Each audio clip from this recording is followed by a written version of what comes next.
Where do we go from here?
I don't wanna fall for you, oh no.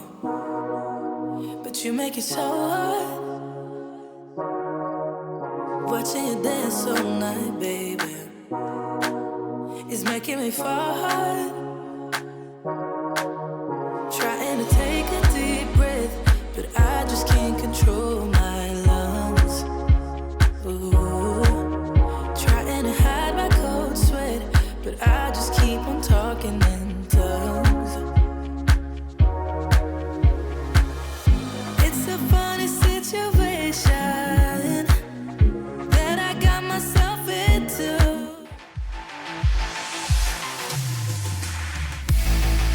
No, they're not. Super with the current and only moving on to this round of Everyone is in hate snakes, and this snake will end it here for double kill points for Kyrie on the back of this fight. Cancels fast forward and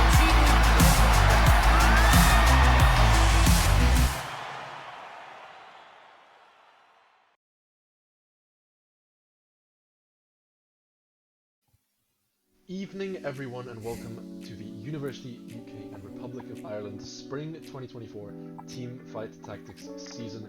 We are here ready to kick off with the first day of our live finals. That is of course one of 2 days, the second which will be played next week on Wednesday. I am your host for the evening and one of the two casters who's going to bring you these lovely games tonight. Try South XXL Salad for short, joined by my good friend Christopher. Do you want to introduce yourself to people at home? Yeah, thank you for that wonderful introduction. I'm Christopher. It's my first time casting, and I will be your challenger guide to this evening's 3 games, I believe. Should be 3 very exciting games. Yeah. I am not the challenger player in this game. It's not my main game, and no, I'm not ashamed of that. I think I have enough skill in other games that I make up for what I lack on the little arena. Now, for those of you that aren't aware, the last 3 weeks these players have been taking part in a Swiss bracket, leaving us now with the final 16 players who will be fighting out in a series of 3 games. That is 3 games this week, and then another 3 next week on the same day, to find out who will come out as the champion of the United Kingdom.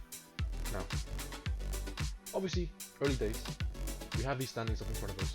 We can make little guesses about who's going to win based on these points. Obviously, some people pulling ahead already with On6969. We have last season's champion Marvello. All these sort of big names popping out at us. But because we haven't really played any games yet, we haven't really seen these players, I want to focus more on asking you about the meta around the game right now. So Christopher, obviously heading into these games, we don't have much of an idea of how these players are going to be performing, but what kind of comps can we expect to see pull out, just based on how the meta is right now, this set, and how it works in general? Yeah, no, I think it's really interesting. Right now, I think the real big thing that dominates the meta are those 2-cost reroll comps. Those 2-cost reroll comps, especially the ones that focus around those AP items with a superfan frontline flex. So if you think maybe Katarina reroll, Kill reroll, Senna reroll, they all use very similar itemization, and especially the way they've changed the levels, it makes it very hard for you to sometimes play for those 4-cost compositions without having a significant HP or gold advantage over your opponents. So I think 2-cost rerolls really do dominate the meta, and especially whenever so many of them are so prevalent at the same time, it means that it's all slightly easier for them to hit because you're taking the 2 costs out of the pool at the same time. However, the real exciting thing is that mainly you can play more or less any comp at the minute. There's plenty of 1-cost reroll comps available, 3-cost, 4-cost, and even those 5-cost capped boards do win out lobbies still. Yeah, absolutely. Now, I think one of the things I want to focus on as well, now that this is our first sort of time seeing the competitive side of this set within this sphere, how do you say this set differs from past sets more significantly? Obviously, we just came out of about 2 months of sort of understanding how the Remix Rumble set works, and I think you can kind of start to see how the meta is evolving. So what do you think are the main differences which have started to stand out for you? I think the real big thing has been the leveling changes. Because now the way the odds work for 4-cost compositions, it's really hard to play for those 4-cost compositions without a strong early game, which means that in those times where you end up lost streaking through stage 2 just because you didn't manage to find a strong board and it was the best play you had, it really means that you end up having to play for those reroll comps that we've seen have become so much more prevalent in the meta.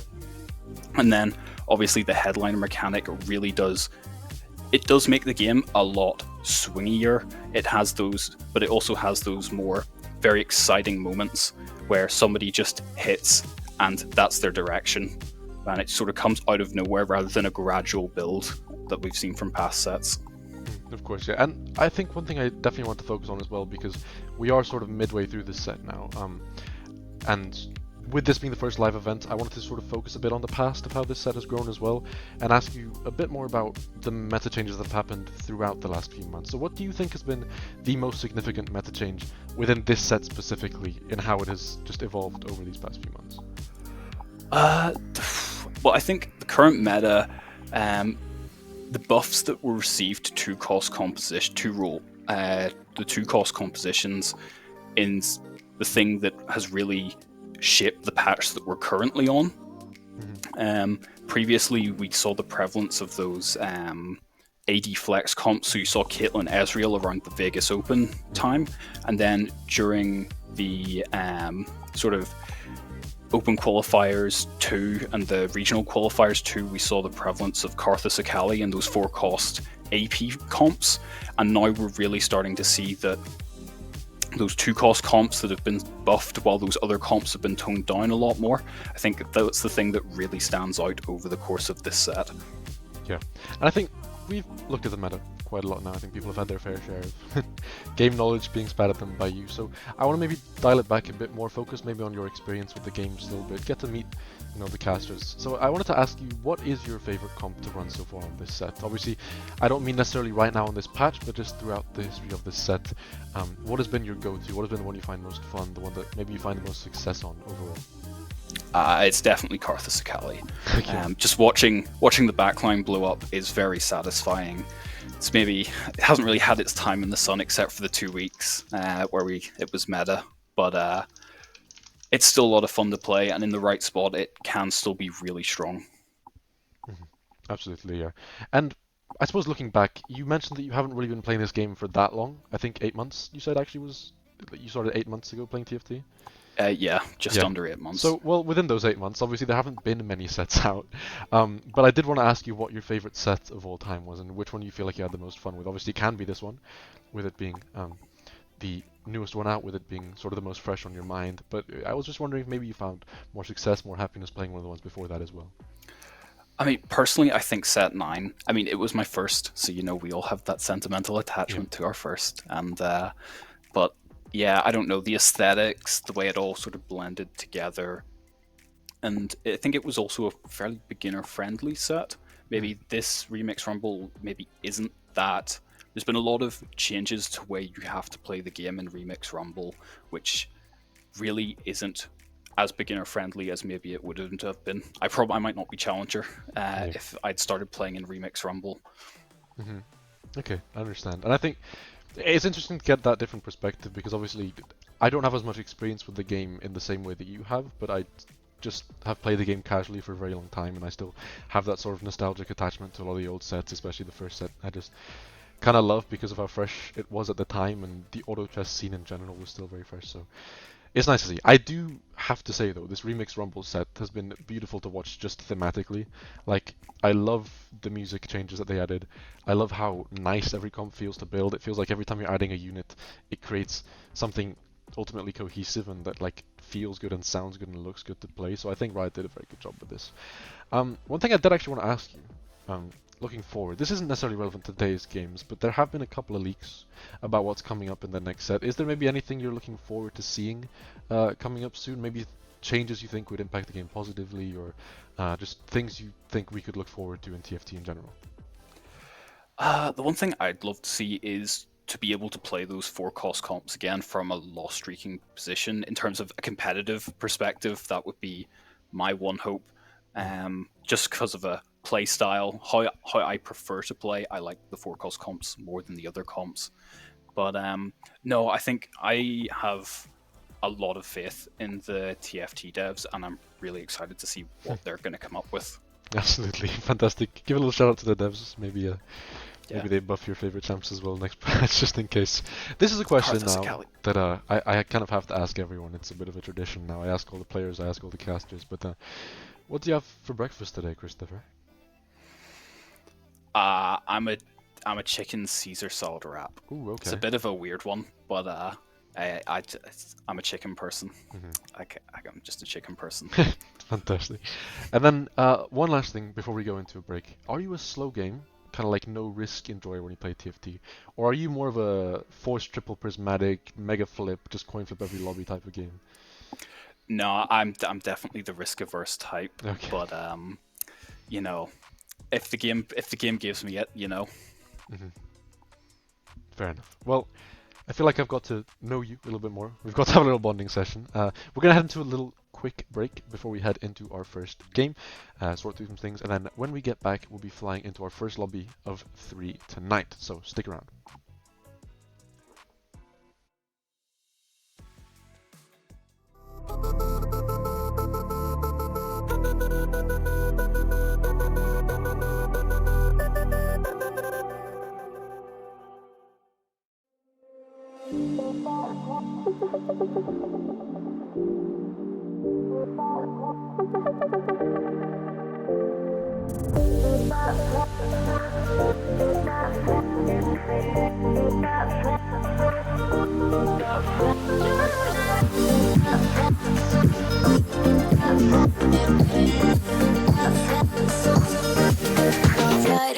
Right.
No, they're not. Super with the threat and only moving on this round of the Everyone, if you hate snakes, then this snake will end it here for you. Double kill going for Kyrie on the back of this fight. Cancel's fast forward.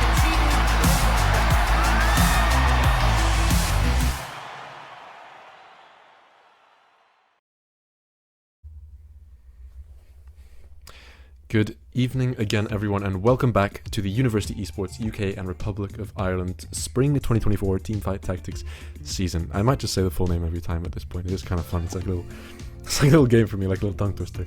Once again, I'm Salad, back here again with Christopher. Sorry for that little break. We were just sorting through a couple of things. I'm back with a nice new shiny microphone.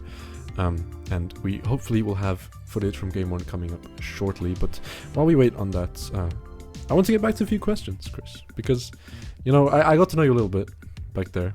But I feel like there's a couple things I still wanted to just get out of you, especially on the meta sort of gameplay side of things, because I left a few questions unanswered. One thing which I was wondering specifically is, when you think about the current economy of the game, right? Obviously this set has seen a lot of changes through like the win streak and loss streak system. How do games feel in general for you? Do they feel faster, slower? Do they feel more focused towards streaking or less so? Just in general, how could you explain that current system? The streaking changes have been really interesting impact on the game, actually. So traditionally, everybody thought whenever the streak changes came out that it would negatively impact loss streaking in particular. Getting less gold for those 5 streaks, and also to a certain extent win streaking, but win streaking is always good. You're always in a great position if you're 5 win streaking into neutrals. However, the one thing that people didn't consider is that whenever they changed from 2 needing a minimum streak of 2 to 3, it impacted a lot of the players in the middle, which then meant there was a higher prevalence on interest gold. And the people who are getting most interest are the people who are generally loss streaking because they have weaker boards, so with less gold on their board, obviously. Yeah, of course. And I think, as well as that, sort of looking to more recent changes, obviously we just had patch 14.4 come out about 8 days ago. Wasn't the biggest patch of all time, but going back to the one before that, there were some sort of larger changes. I know you mentioned a little bit earlier about how weak Kale feels, for example, in the reroll. But just in general, how much do you think the meta has shifted from this last 14.3 and 14.4 patches, obviously with things like the Kale nerfs, with things like Heartsteel changes, etc.? What do you think has sort of maybe been maneuvered a bit with those decisions? Well, there really hasn't been a massive shift in what can be played, more just the power level of what is played. Kale is certainly still a very strong reroll comp, especially if you can get the Mordekaiser 3 as well as the Kale 3. Especially whenever you consider that a lot of all these 2-cost reroll comps are rerolling for the Echo, Lilia, Kennen, Nico. They're all contesting the same frontline units, and so the kill comp, instead of going for Echo and going for Mordekaiser, they generally get that uncontested, and if you can hit that Mordekaiser 3, it really does push you over the top of all the other reroll comps. Absolutely. And I think one of the things as well I want to focus on, moving more towards the personal questions again, because I want to keep bouncing back and forth, so we're not too focused on just drilling these little tidbits of knowledge into everyone's heads. One of the things I mentioned earlier about this set especially is sort of the cohesiveness of compositions, but I also feel like this set has been extremely flexible in the way that you can sort of merge comps together and in the way that you can attach certain things. Obviously, we saw maybe earlier in the season the prevalence of things like Jazz, and then that getting nerfed, and the spatula being removed, and those sort of things. So one of the questions I wanted to ask you was, what do you think is your favorite sort of supporting trait, if you understand what I mean? So a trait that you sort of throw in as like a Jazz, when you just get like a Jazz 2, or maybe in a composition where you'll randomly hit like a KD3, or like throwing a Hyperpop in. Do you think these can be game changers, and if so, which ones are you sort of most likely to see being focused on? Yeah, I definitely think the most common trait that's thrown in at the minute is just 2 Sentinel. Just giving your entire team that extra armor. It's just a really nice thing to throw in a lot of the time. Hyperpop specifically, whenever you look at the Hyperpop units, like things like Lulu, things like Ziggs, they synergize really well with just getting that little bit extra mana, a little bit of attack speed. You think of Lulu's a Spellweaver, Ahri likes attack speed, she also is a Spellweaver, so she'll get more AP from that trait. You think of things like Ziggs, that Ziggs will give Shred, and it'll give Ahri that maybe extra 10% attack speed. Same thing with Twisted Fate, same thing with, all of these just AP carries at the minute that work really well with something like Hyperpop. Yeah, absolutely. I think, look, we could go back and forth talking about TFT all day, but Chris, how are you, man? How's your day been? How's your week been? How's your month been? you can talk about it in a TFT sense if you want, but I'm more just talking about you as a person. You know, how's life? How are you doing? Well, on Tuesday, I guess I rolled down and missed because I may have slipped on the stairs, and I have. Let's see, can I get it on camera here? Yeah, we got my finger in a splint. So yeah, I've been slowly bleeding out HP with all these doctor's appointments. So yeah, it's not been great, but we're watching TFT now, so it's exactly where we want to be in the end. Absolutely, yeah, and obviously, hopefully, the sooner we can get into that lobby, the better, because it's been a long time. Now that I think about it, I think the last time I even was able to cast TFT was probably in like November or December, and that was the last time I even cast anything. So I've really missed this, and obviously, this is, you said, your first time, or one of your first times at least. Yeah, no, I have a little bit of experience casting sort of random games here and there, things like Rocket League. Sure. But TFT is really my passion. It's the thing I'm very good at. And it's something that you met through basically just a friend that was playing it, right? Yeah, so let's see. So my college, last year we won student champs with British esports for their Valorant. So on the way there, because obviously I live in Northern Ireland, so we have to fly over and all that. So flying over there, we had spent a lot of time together, and my friend just pulled out TFT on his phone, and that's how I found the game. Fantastic. Well, I do think we finally have some footage coming through from Lobby 2, ready for us to watch. So we will be joining a little bit into the game, have a little bit of catching up to do, but that's okay, because I trust that we'll be able to glean what we can from this lobby. So obviously a couple people already tanking some HP. We've hit the third carousel of the game. Any thoughts just from what's on your screen right now, Chris? Yeah, I think the really interesting is 50 HP. That really does signify a massive loss streak. Ideally, if there hasn't been a massive loss streak, when you're on 50 HP, you're really not in a great spot. And looking at this board right now, it's a very solid mid-game board. Looks like they're trying to play for that sort of, it almost looks like a disco board on 4-5. And over here it looks like Katarina. Is that, no, probably not a Katarina reroll board. Probably more something like an Ezreal board that's temporarily playing Katarina. Yeah, and obviously in that stage of the game right now where most of these comps are just sort of starting to take shape a little bit. You mentioned obviously Ponka down on 50 HP right now. So hopefully we'll start thinking about how they can transition this into starting to get some wins in the next few rounds. Obviously Wolves just 2 rounds away, so we don't want to be dropping too much HP before we get to those next few power spikes. Sentry taking quite a hefty loss there. But yeah, we mentioned some of the changes in the meta and just the way the sort of pacing of the game feels in general. So do you feel like if you're in just a regular game of TFT, right, say all things considered, are you more inclined to be on the side of someone who's trying to win streak and sort of push your leads, or playing it safe, or are you happy to just sit and tank the loss streak and move your way through the lobby? Win streaking is definitely the most powerful at the minute. It just gives you more options with what you're looking to do. Having said that, it's harder to do than loss streaking, obviously. However, I do think that right now Sentry's in a really interesting position. He looks like he is trying to angle that disco line. However, traditionally those disco lines do tend to come from a win streaking position, just because you need that HP advantage. However, it looks like that could be supplemented by his augment choice, getting that extra gold from balanced budget. Although, actually, looking at what he does have silver ticket. I mean, we could be looking at a Lulu reroll game, but it's very hard to tell what he's angling at the minute. You know, he's got his options open, which I really do like. Yeah, obviously, while you're mentioning all that, I mean, got some fantastic little graphics flying up on the screen here so we can see who's facing who now. Thank you, Pro Team, for that lovely little addition to the stream.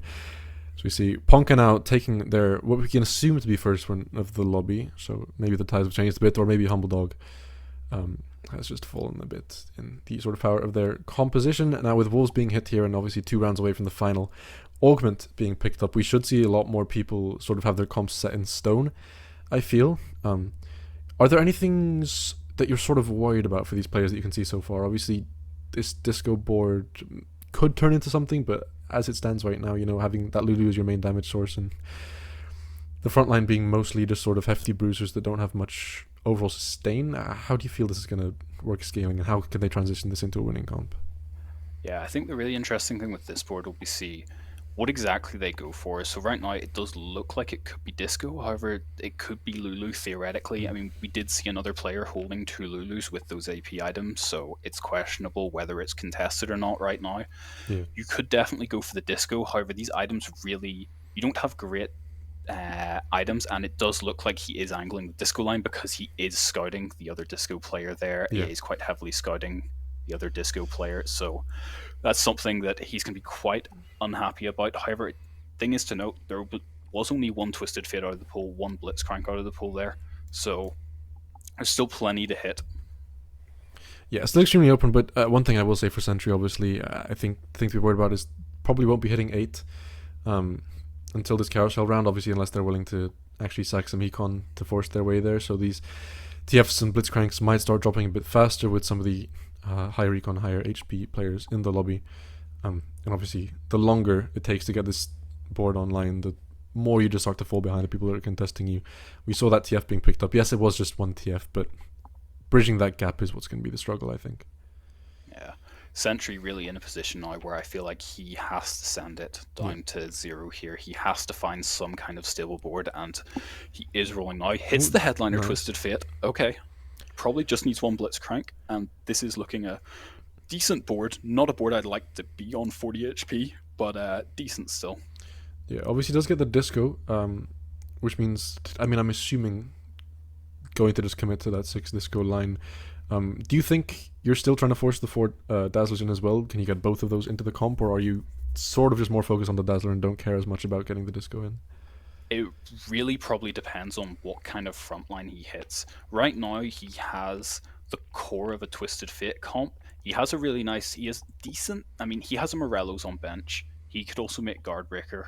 However, 3 gloves is quite brutal for frontline itemization because Twisted Fate is the really big scaling comp this set. You know, you want to buy as much time for those Disco stacks to pump up and just slowly ramp up this Twisted Fate to the point where he's just one-shotting everything. Although it does look like it's going to be enough to take down this Annie 3-star. Yeah, in quite a good spot right now. I think, as you said, those tank items do look a bit worrying. Obviously, the Crown Guard, the only frontline item available right now, which is a nice item to have on the Blitzcrank in itself, but on its own, with no other real tanks around you, it does feel very bad. Once you start getting to the late stages of the game, your front line's just going to get completely cleaved, and TF, you know, only maybe getting 1 or 2 casts off. Yeah. We're looking around at some of these boards. He doesn't look like he is alone in his maybe slightly unfortunate position. A lot of these boards looking slightly weaker than what you might expect. That Ari board, you know, on 95 HP, looking very strong considering what the rest of the lobby's at right now. You know, we're in 5 Disco, 3 Dazzler. It's maybe not the ideal spot he'd like to be. No Blitzcrank, obviously. Having that silver ticket augment as well. You know, whenever you have an augment like silver ticket, it really does put a massive emphasis on you trying to hit your board as fast as possible, and whenever you miss your board, you just end up being down power level quite significantly whenever you consider that other people are going to have those combat augments over you. Yeah, and that's not a loss the Ombi tanking right now, as Sentry down to 28 HP with Econ pretty much down the drain, and a board that is not awful but not really strong enough to see you through into the late stages of this game. Will be desperately trying to find something to bolster up a bit of a front line here, you have to think. Yeah. I mean, 2 things that I would say he's really missing right now. Well, I mean, there's a couple of things. Frontline items is an issue. Sort of having Shred and Burn is also really important. You know, he had the option of making the Morello, decided against it. Not a terrible choice whenever you consider he has 3 gloves. Wanted to make that Guard Breaker instead of the Morellos to try and kill off one of those gloves to make his item economy a little better. However, he is settling for that slightly suboptimal item. Twisted Fate does spread out that damage quite a lot, which means that if there isn't any burn on there, it is going to heal up. Yeah, absolutely. And it will be interesting to see now on this bottom side of the lobby with Humbledog and Ponka now sitting on about 18 HP, only really 2 losses left in them. We could start seeing our first few players drop out, or some beautiful little comebacks start to come on across the board as we see his Ziggs fly into that lobby. Kind of feels bad. You can't force 4 Dazzlers yet because you'd be losing the second Disco Ball unless you find Blitzcrank, so unable to really capitalize off this, but still does feel nice to have that unit in with the Hyperpop buff. Yeah, no, it does feel really nice. Twisted Fate is really one of these comps that loves to go to those level 9s because it always feels like you're just 1 unit short on this level 8. As we can see right now, just wishes he could have that 1 more unit. Even at level 9, you almost always wish you could have 1 more unit, so being stuck level 8 is definitely not where you want to be with a Disco comp. And now Humbledog and Ponka both drop down to within 1 round of losing this game. Must feel quite bad overall. Obviously, could be losing 2 players in 1 round here, which means great for the other 6 players in the lobby. Will be farming points off that. Once we get into these later stages, we do start to see a lot of people take risks to sort of force themselves into that top 4 position just because of the extra point you get for finishing top 4 compared to bottom 4. So it'll be interesting to see if people are really committing to trying to scale and forcing their way into a top finish, or are happy to settle with just getting a good amount of points and transitioning that into something else in the future. This is a really interesting board we see here. It's a Jin with 2 Shojins, a Gunblade, but also with the Disco specific augment. Now, I wonder if he's a Disco board that missed, or if he's intentionally pivoted into this Jin not being a board you typically see. However, that backline access from the Twisted Fate, it just comes through clutch. The Twisted Fate has a really good matchup into these boards which prioritize the front line, because as you take out a lot of the units, you still get access to that backline, as we saw there. The Jin actually dying before the Blitzcrank did. Yeah, and off camera we did lose our first member of that lobby, so Ponka taking 8th place for that one. Humbledog just about survived, only took 7 damage from that loss, so we'll make it at least through the Raptors round, but does still feel quite bad to be in this position this early on in the lobby. It is only the first game of 6, so plenty of time for them to catch up, but they will maybe have to start thinking early about playing a bit more risky in future games to come. So you see Sentry just getting more and more offensive items. Does get Giant's Belt off the Wolves, so I mean, could create a Warmogs at the very least, or something of that kind, but other than that, not really many tank options here. Doesn't have the Blitzcrank either, so Echo is going to have to sit with those items. Yeah. Does choose to go for the Infinity Edge on the Ziggs as well. It's really not where you want to be with itemization. He's starting to spread out his items on his backline carries as well. Still doesn't have 3 items on that Echo. It really does feel like he's playing for, or just scrapping for every placement he can get at this point. It doesn't look like this is going to end up being a top 4 for him, and I think he's recognized this. So he keeps rolling down quite a lot here just to try and get as many of those placements as possible. Absolutely, and we see Sentry here will just pick up another win with this TF ult, so the board's starting to come into quite a nice spot here. Would feel quite a lot better. Yeah, with that extra Blitzcrank in. Yeah, the Ginsus on the Sona really does make her a viable unit. Just allowing that Twisted Fate to ramp up that attack speed much faster and hits the Blitzcrank naturally as well. It's really nice. Just not having to roll any gold for it, although, I mean, having said that, I'd say it's probably well overdue. Finds the Ziggs as well, and looks like he's going to choose to send it down to 10. Interesting whether he goes for more than that, because a potential Ziggs 2 could be his out into a top 4 here. You know, if you look at what he needs, he probably needs a Blitzcrank 2, he probably needs then something else, just that little thing to get him into the top 4 if he can't go level 9, which from this spot looks unlikely. Absolutely, and this lobby at least does look like if that Echo can just hold on for maybe 1 more ult to be able to win, but sadly not able to do that. TF does get 1 more ult off at the end, but Urgot's still full HP and is pumping through that backline as we speak.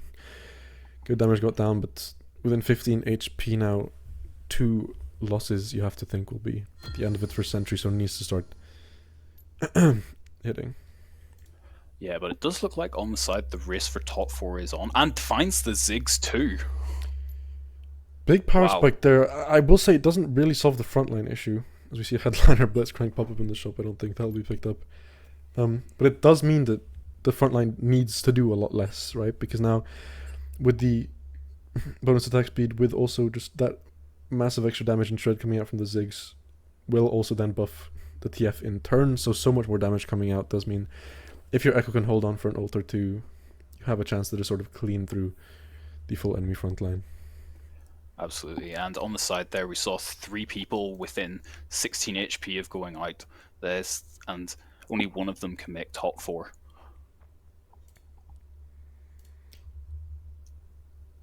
Absolutely. Suncast does come through. That last little Karthus result will not be enough. Doesn't land onto the TF, so is able to pick up another win here. Ashku down to 5 HP. The battle for 4th place is getting very close now. Obviously, quite a big gap between 4th and 3rd right now, just in terms of actual HP. So we could see these top 3 players sort of solidify their position a bit more safely, guarantee those top 3 spots, get a bunch of points going into the next round, as Dragon Scroll is picked up for Sentry, a much needed item to try and stall out this game. Yeah, absolutely. Getting a 3rd item on that Echo is going to be really nice, especially whenever looking at a lot of what the rest of the lobby is. It's a lot of AP, except maybe that Mosher board. You know, that Mosher board has already taken the last 2 fights off of us, I believe, so it may be our downfall in this game.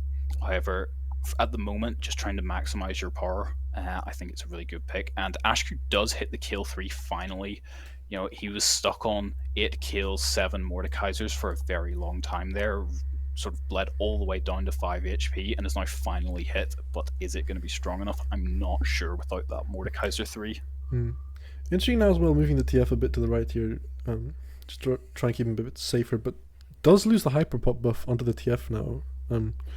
So I guess just valuing maybe the opportunity to survive that Akali burst over obviously that extra little bit of attack speed.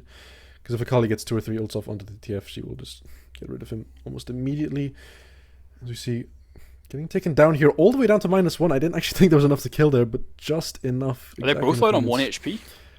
And he sneaks in a 4th? Ooh, just about collecting the 4th because Ashku drops down to -8, taking a bit of a heavier loss.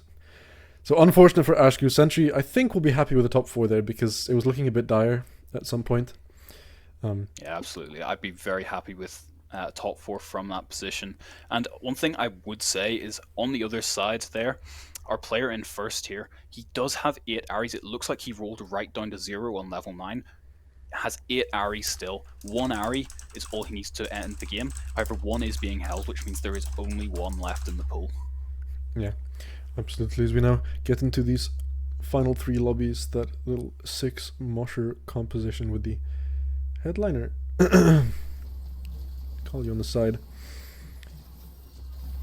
All these teams do have still quite a lot of HP to play with as well, which is the main thing. I think, obviously, 42 HP the lowest in the lobby, and the 2 lowest HP in the lobby both collecting wins off that round due to one of them facing the bot does mean that this could get stalled out quite a bit here. Could see another carousel coming in. Could see some really, really heavy late game comps. Obviously YLCO just sitting on this level 7, happy with what he has so far. Those 6 Moshers all surrounding their main carrier god. Yeah, no, really starting to see some really nice boards here. These 3 players have had, you know, definitely been in the best position all game, and it shows with their 40 HP, all being above 40 HP at the point where everybody else is out. You know, we see the Mosher board trying to win out with 3 stars. We see this Heartsteel board trying to win out with, you know, just brute force upgrades, you know, get those 5 costs in, better itemization. He's got another Heartsteel cash out, although it is slightly, but it's probably not a game-changing cash out. And obviously 2-starring that Lowy does feel quite nice as well. Has the Thieves Gloves, so a little bit of RNG there on whether or not that will be a useful enough tank to hold him in the lobby. We're 1 away from 3-starring this set as well to bolster up that Mosher composition.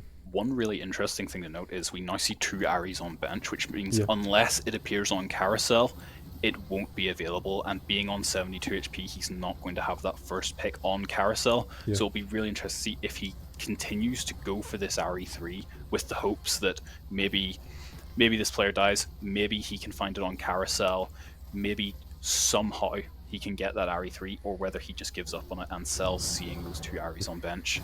Yeah, absolutely. And now just taking another loss here. 2 more games away before we get to the Carousel, so all these players should be comfortably through. Obviously Chucky maybe just has to be a little bit careful he doesn't get too overzealous and tank 2 big losses here. See that 3-star set finally coming in, HP going up by mountains. And having that Yorkin so early does feel quite nice as well. Obviously hit him on level 7 just to be able to have that 6 Mosher with such a strong unit in, so that you didn't have to have one of those weaker Moshers in that don't necessarily feel as good to have this late in the game.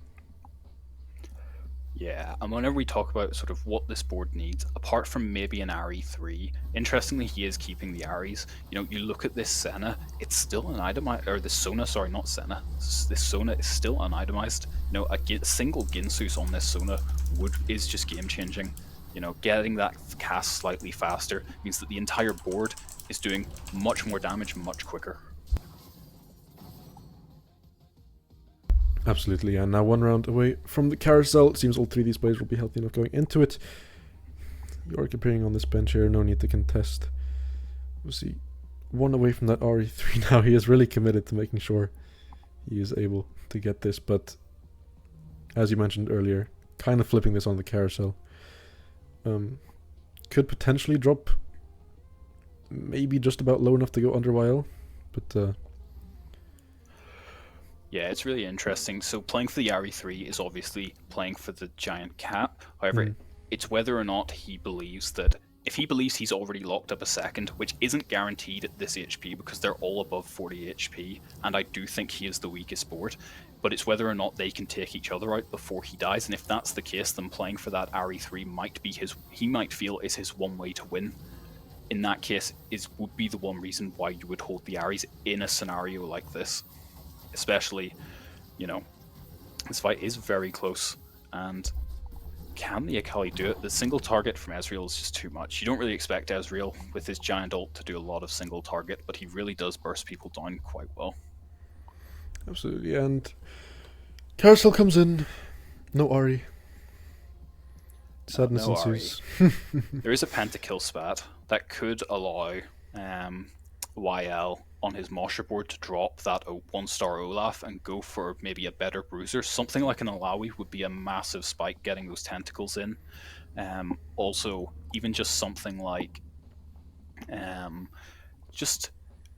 do you call him? Zac. Names are hard. Getting a Zac in, just getting rid of that 1-star Olaf will feel really nice. And it looks like he did pick it up off of Carousel. Or no, yes he did. And that pentakill split, yeah, coming in on the Gnar as well, I just wanted to mention quickly, which meant that he was able to 3-star just another unit. Just a little bit more tankiness, a little bit more damage coming out. Obviously won't completely change the way his board functions, but just a little bit of nice extra stats to think about. Yeah. This board coming through from Chunky, really, it's done a really good job of getting those 2-stars online. The itemization maybe isn't optimal, and you know, looking at those endgame Heartsteel boards do love a 2-star Lucian with items. He doesn't have 2-star Lucian or Lucian items, and so Chunky, he has been holding these Aries from as how do you pronounce that name? Breadwo. Is that correct? Yeah, Beedwo. Apologies, my dyslexic brain is going to butcher many names today, and I will apologise to all the casualties in advance. However, he does look like Chunky is going to die, and that is going to throw these Aries back in the pool. Maybe having that bit of extra gold to roll early on could have potentially been that 2-star Lucian that he hasn't found yet, which could be the difference. It could be why he's going out. However, denying that RE3 he felt was much more important at the time. Yeah, absolutely. And now Chucky will happily just take himself a free round, playing against the bot here, obviously, which means that once again all 3 players will make it through to this final monster stage. Beedwo just getting clobbered out of the game by that puppy.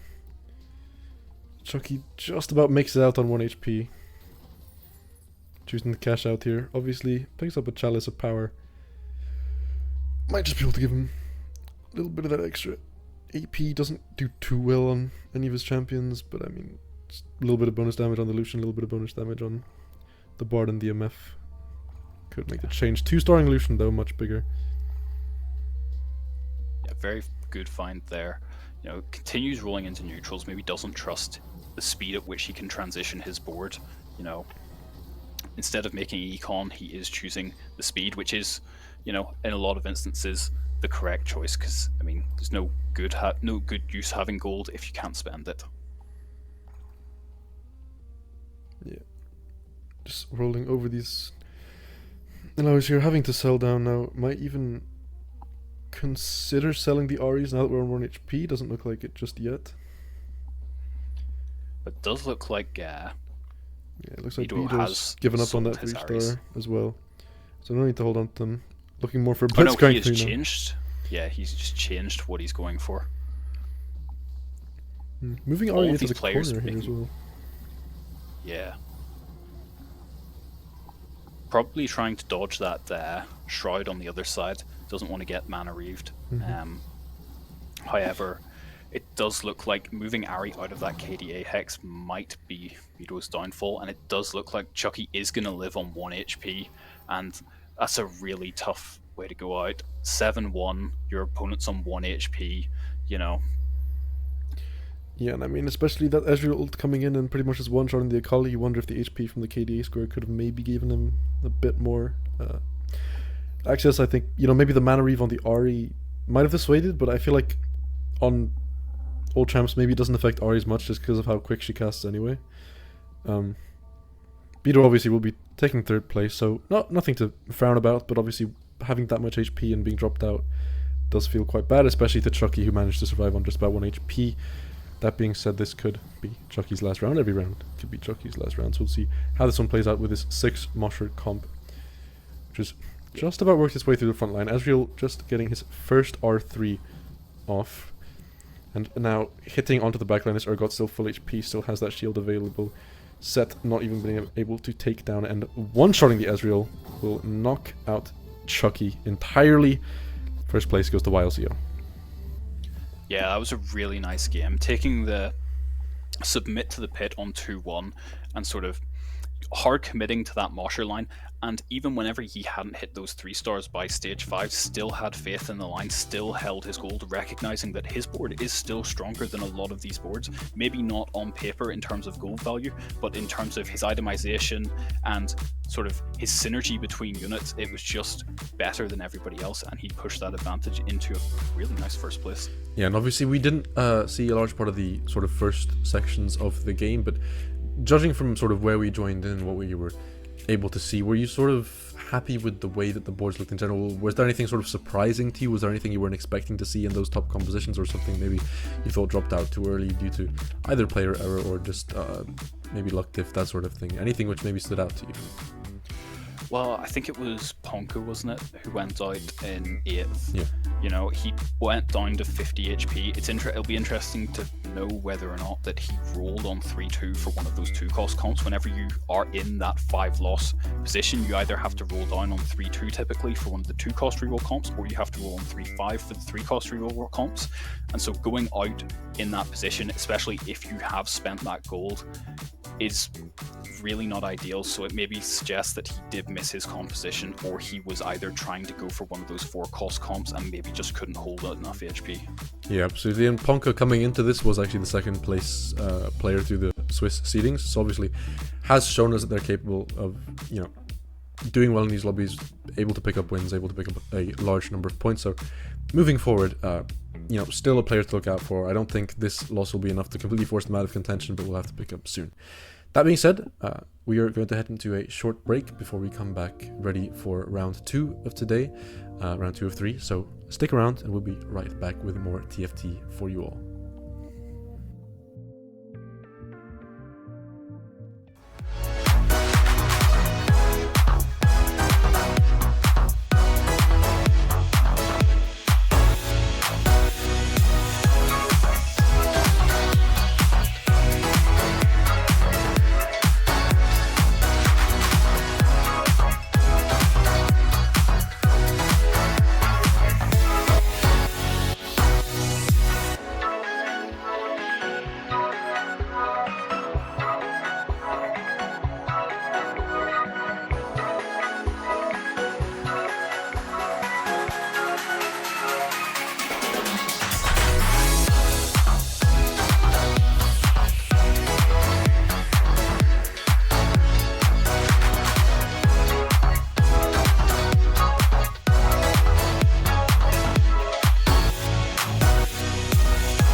Say you love me. Say you're thinking of me. But you're just lonely. Tell me I'm special. But to you I'm anybody. To you I'm anybody. To you I'm anybody. To you I'm anybody. Anybody. To you I'm anybody. To you I'm anybody. To you I'm anybody. Say you love me. Say you're thinking of me. But you're just lonely. Tell me I'm special. But to you I'm anybody. But to you I'm anybody. But to you I'm anybody. But to you I'm anybody. Anybody. But to you I'm anybody. But to you I'm anybody. But to you I'm anybody. Anybody. But to you. But to you.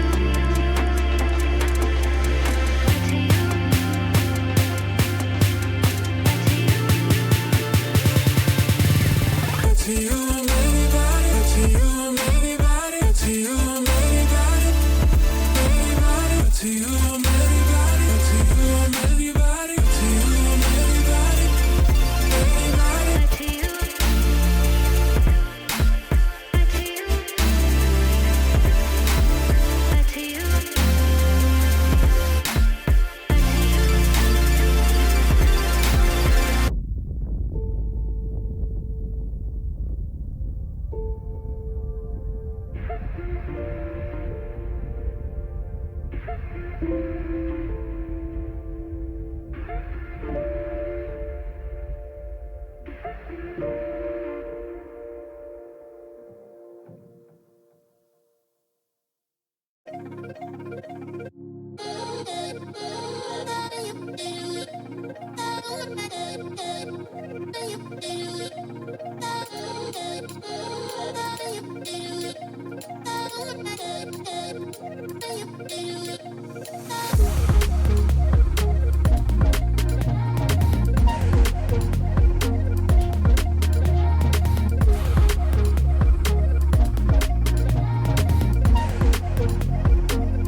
No, they're not.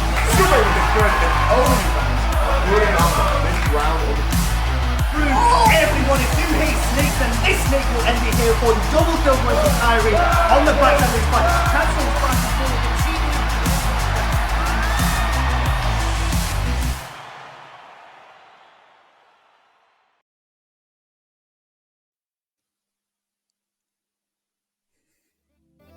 Hello everyone and welcome back once again to the University Esports UK and Republic of Ireland Spring 2024 Teamfight Tactics season. This is day one of finals. For those of you who are just joining in, we have just flown out of our first lobby and are getting ready to head into the second game out of our 3-game night. Once again, I'm your host and one of your casters for tonight, Dry Salad XXL, Salad for short, joined by the lovely Christopher. I'm going to say hi again, just in case they missed your face, Chris. I think we'll start talking about the games that are yet to come. Obviously, from that first game, we do now start to see how the bracket is going to shape up. A little bit before this, we showed you guys what the standings were looking like with the teams, the individual players who had come in through the Swiss stage. But now that those two lobbies have been played, we have our first scores from game one. So if you look to my this side of me, basically, we can see the top 8 players remaining in the lobby, and on screen now should be the overall bracket. So Chris, obviously one game, right? So it's just gonna be a lot of people tied on points right now. Not really much we can take away from that other than good starts from some people, bad starts from others, but it might change sort of the philosophy of how people approach these games, I think. Yeah, no, definitely.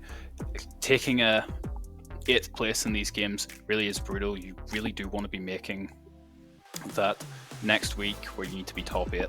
So playing for that top 8, just trying to get into that top 8 is going to be really tough, especially whenever these points are much more weighted to those top 4s rather than those sort of more evenly spread point systems. Yeah, absolutely. And obviously some familiar faces still within this lobby that will be interesting to see how they perform. Ponka, obviously NTU, I have to rep my own university, so I try not to show bias on these streams, but I do want to see my people do well in these tournaments. I do want to see them farm those points for our university as well. But fantastic starts so far for YLCO. Tons of Cool, who was in the lobby that we weren't able to watch as well. Marvello, our last season champion, currently sitting in around 8th place, but obviously only 3 points off that top spot with 5 games still to go, 2 of those which will be happening tonight. Now, Chris, got some more questions for you, mate. Because I feel like I'm starting to develop the dynamic that we have together. You know, we're starting to get a bond. We're starting to get a bond. It's our first cast. You know, and I feel like from just person to person, from caster to caster, I wanted to ask you. I asked you before what you had for breakfast today. This is a sort of switch up on the thing. What do you plan to have for breakfast tomorrow, my good friend? Because I won't be here with you tomorrow. I won't be able to see you. I won't be able to talk to you. What are your plans? I'm feeling like I'm going to have a cheese wrap tomorrow. That's what I'm feeling. Still just a wrap, though. Yeah, still just a wrap. I was hoping you'd throw something a little bit more exciting into the ring, my good friend. You're getting too vanilla with these options. Now, that being said, though, to get a little bit more into the nitty-gritty of how these lobbies are actually going to turn out, I was going to ask you, so we mentioned a little bit about the meta previously. After game one, I asked you sort of if there are any shocks, anything that sort of stood out to you. Moving into game two, do you think we're going to see any shifts in specifically the type of comps we're going to see? Obviously, this could be impacted by the portals we see. We didn't get to see portal selection in the last game, which we will hopefully get through this game, but do you think we're going to see sort of very similar games being played out, or maybe there were some things which we won't be seeing again, for example, I don't know, Mosher 6, etc., just comps we might be able to see again, not see again, or things that you are looking forward to now?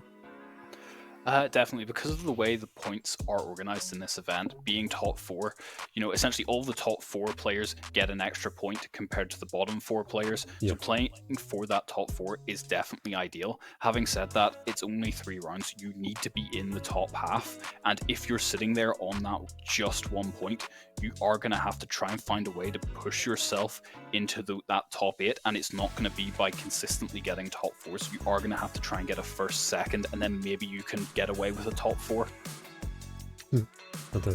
I just just to explain why I'm giggling a little bit. For anyone who wonders, every now and then I start to run out of questions to ask you, Chris, because the thing is, being as interesting of a person as you are, it's hard to pick away at the little intricate details about you. So what I've done now is I've kind of opened up a new tab and I went into good personal questions to ask a friend/girlfriend, which I think one of those things can apply to you at least. Maybe 2. I'm going to say at least one of those things. And I want to run through a couple of these with you to just again, chip away at that sort of harder exterior and get down to the nitty-gritty of who you are and what kind of person you are. So, Chris, can you tell me, what was your favorite holiday that you've had in your life?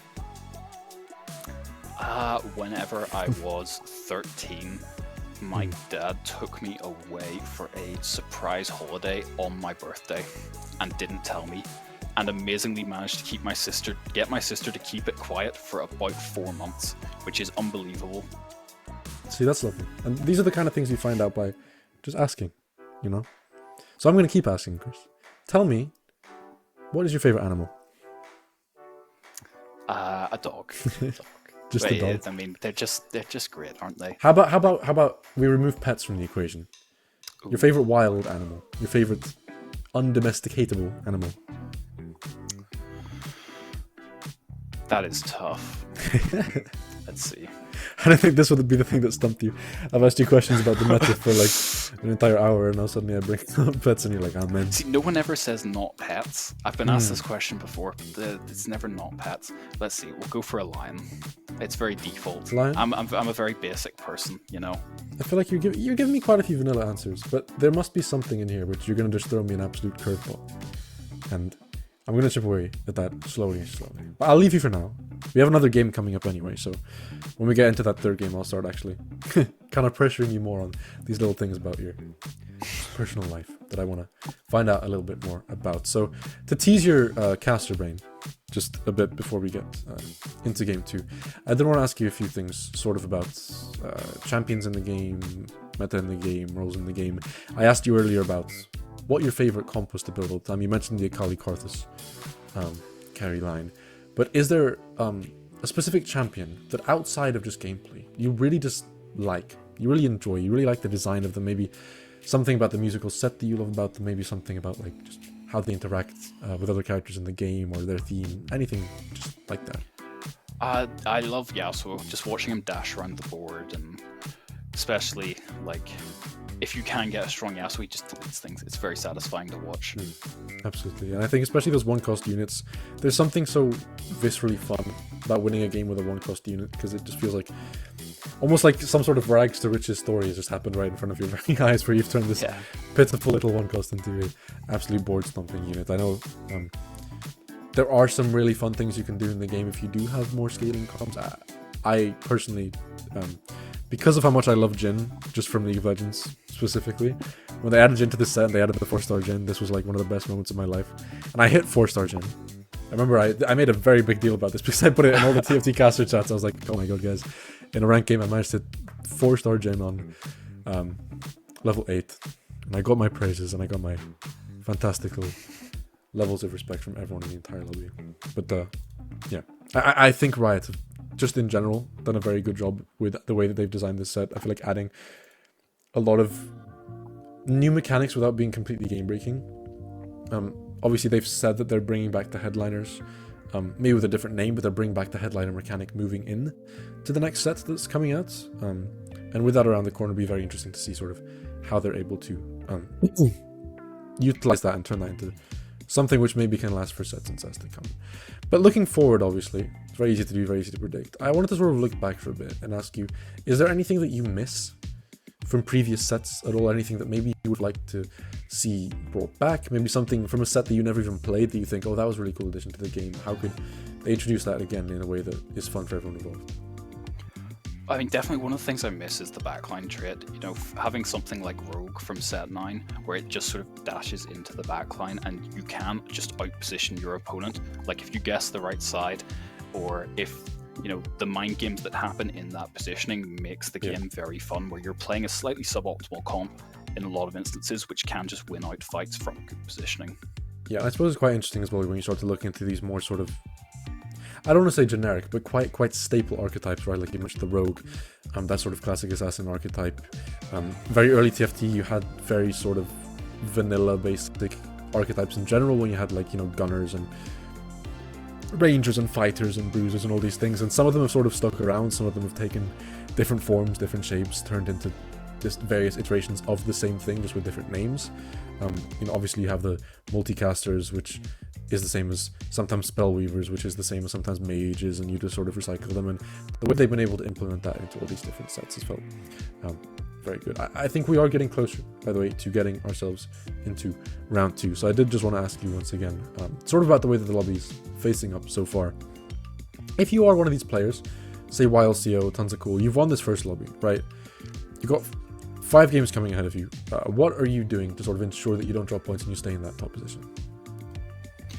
Just keeping the pressure on. You know, I'm personally a fan of always just playing for top 4s. If you can get that top 4, it's a round well played. Put it behind you, go for next one. If you can get that first, even better. It gives you a massive buffer.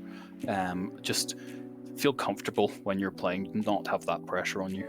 Absolutely. And we do have round 2 ready to go now. So our beautiful faces will be swiped off the screen. We'll be flying into this game to see how these players fare in their second game of the day. Coming out just as the first augment selection is on the horizon here. It'll be interesting to see how these comps start to shape up very early on. Yeah, Marvello here with that bruiser start. It will be really interesting to see what his potential augments are right now. You know, what is he looking at? Is he considering, you know, does he have a bruiser specific augment? He doesn't in fact have a bruiser specific augment. It looks like he is going to try and angle just a leveling up strategy and push for one of these 4 cost, 5 cost comps by gaining this early XP. Unfortunately, it does look like they were, oh, that's very rough. Unfortunately, the orb has combined into a Corki 3 and he isn't going to get the XP from this round. Just slightly messing up how he collected that orb and buying the units before picking up the orb. Not ideal. Also having that Olaf on bench with that open cloak, open sword.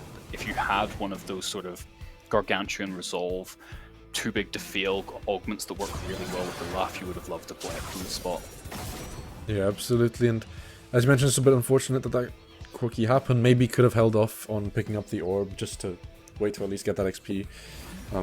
But I suppose not really the sort of thing that you initially think of when you're looking at the board. You just see the orb pick it up. So a bit unfortunate how that worked out for him. Doesn't get level 4 of this, which means we'll be stuck with the 3 bruisers and the Corki backline for now. It does make an Infinity Edge to try and bolster up just a little bit of that damage. Obviously, Marvello, just for those of you who don't know, was the Winter Split champion, so definitely a very well respected player in this community, well-versed player in this community, somebody who is in contention for quite a high spot, currently in 8th place in the lobbies as we stand. Yeah, certainly in terms of rank ladder, Marvello is one of, if not the highest ranked player here. You know, been challenger quite a lot of this set and has put up quite a really nice performance through the Swiss stages and into this stage. It does look like he picked up a 4th in the previous round. However, perhaps that was a very unfortunate spot where he scrapped for every placement. We just don't know because it was the first lobby. However, still certainly not out of it. Absolutely, and this Cassante here with that Deathblade and even Shard, able to do quite a lot on its own, but obviously just not quite enough to fully wipe the lobby. The Kale able to clean up in the end here. So Bidru will happily take that win there, winning the last 2 in a row. Obviously thanking that first loss, maybe doesn't feel as good, doesn't get the streak gold. I'm just having a look around the lobby.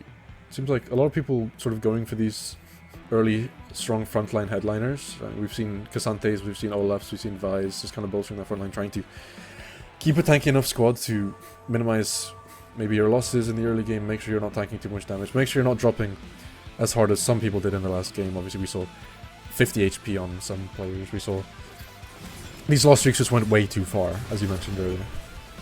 Yeah, and sort of looking at this board right now, Kill does work with Morello's. You see 2 kills on board that could be a potential reroll angle coming through, although if he could force the win streak through, although it does look like it is going to get into this round, this Echo with Crown Guard followed by Aphelios with the Infinity Edge plus the Crown Guard augment.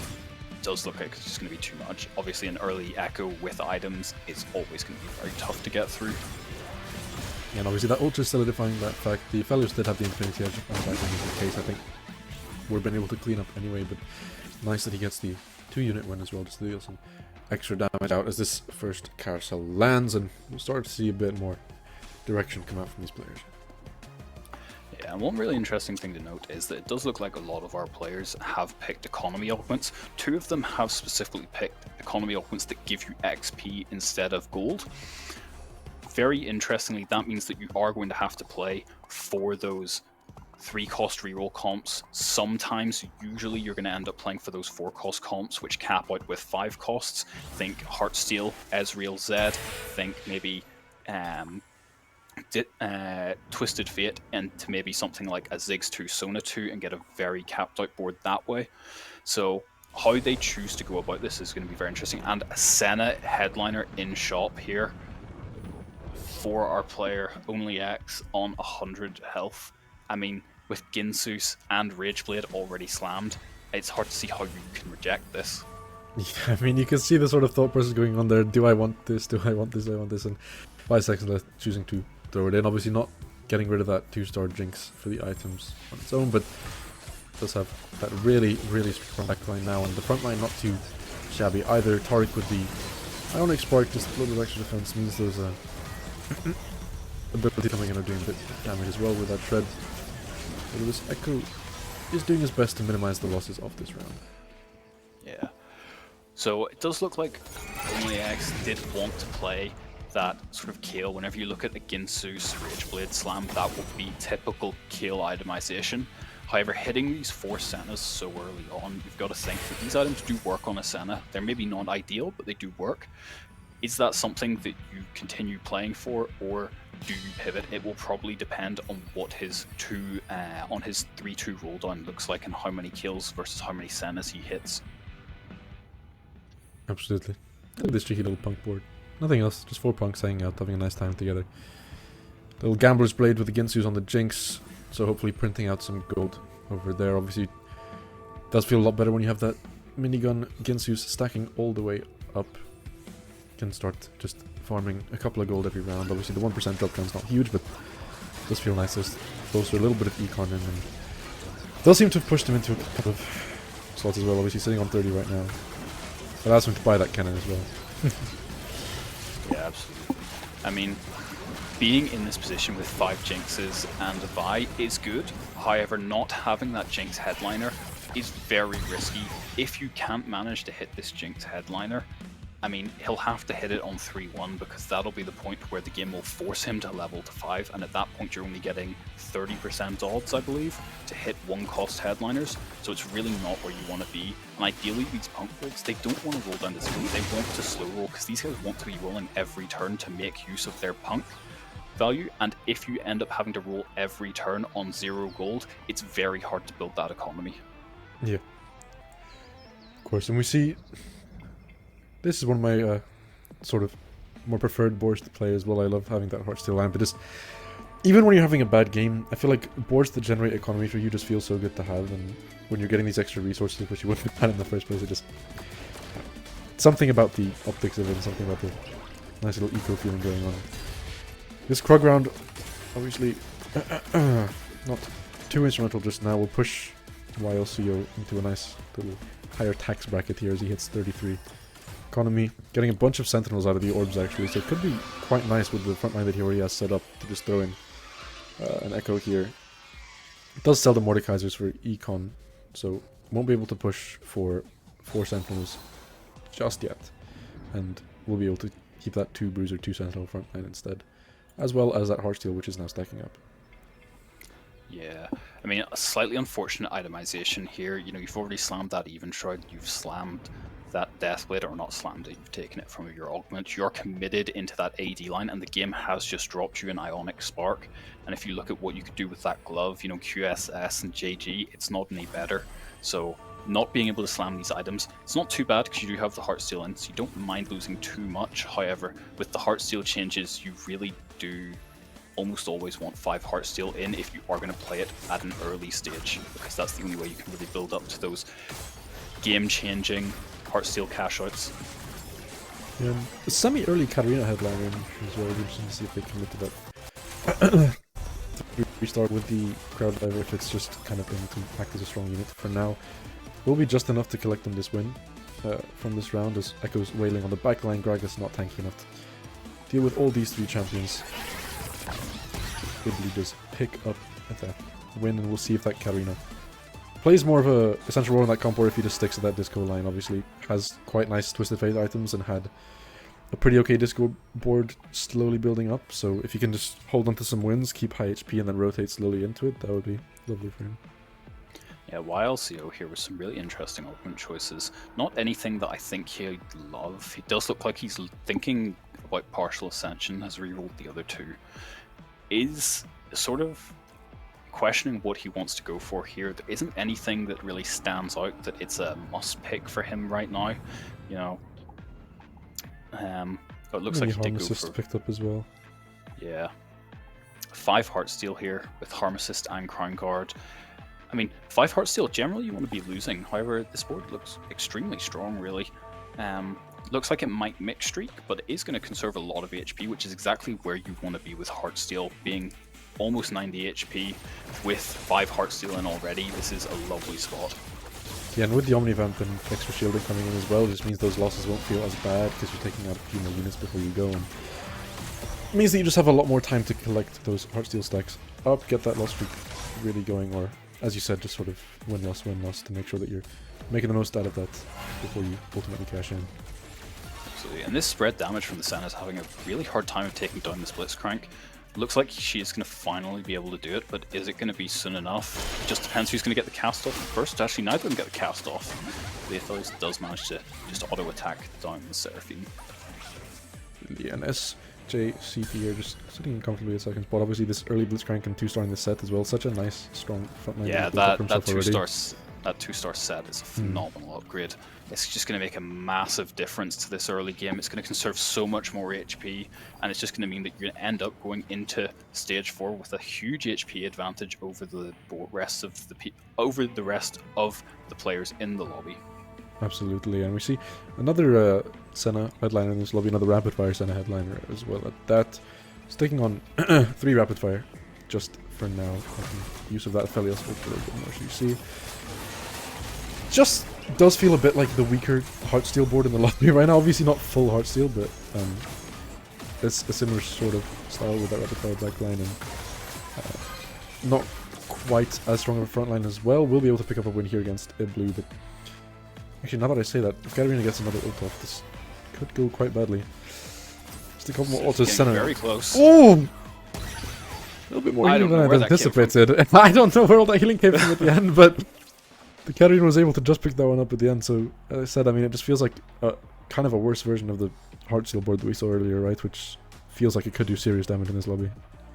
Yeah, no, and I said at the start of the lobby, you know, a lot of people look like they were angling those 4 cost lines. It does look like even more people are starting to angle those 4 cost lines. You know, Iblo, you know, even though he is carrying that Katarina right now, you look at the Ginsu Slam, you look at the Shojin Slam, those items do tend to lean more towards the disco, and whenever you look at the units he's holding on bench, it seems very clear that he is trying to angle that disco line and into some of these other boards that are trying to econ up and could potentially be contesting those 4 cost lines. It is going to be really interesting to see who hits, and especially whenever you have a lot of people contesting those 4 cost rerolls, you do have to roll on 4-2 because of how small the units pools are, and the fact that anybody could just hit a headliner and take 3 of them out from one roll. It makes a massive difference.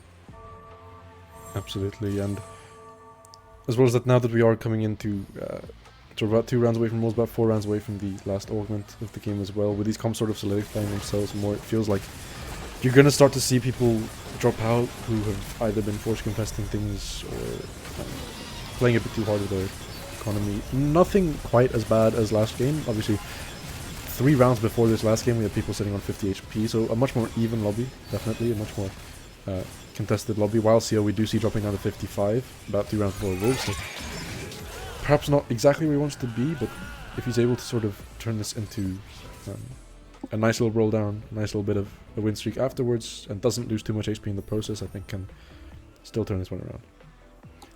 Yeah, the only X here coming in with a quite, you know, interesting board.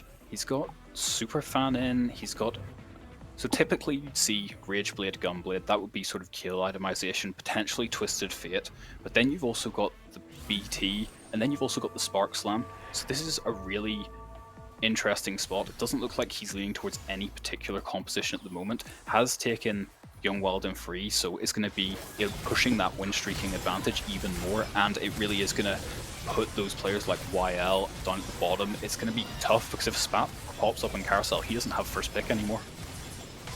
We'll see. On taking loss here as well, so only Jax just continuing that win streak. Obviously, we saw when that early sort of rapid fire Senna came in with the items as well. You pointed it out quite early on. It just was such a free ticket to holding on to this win streak.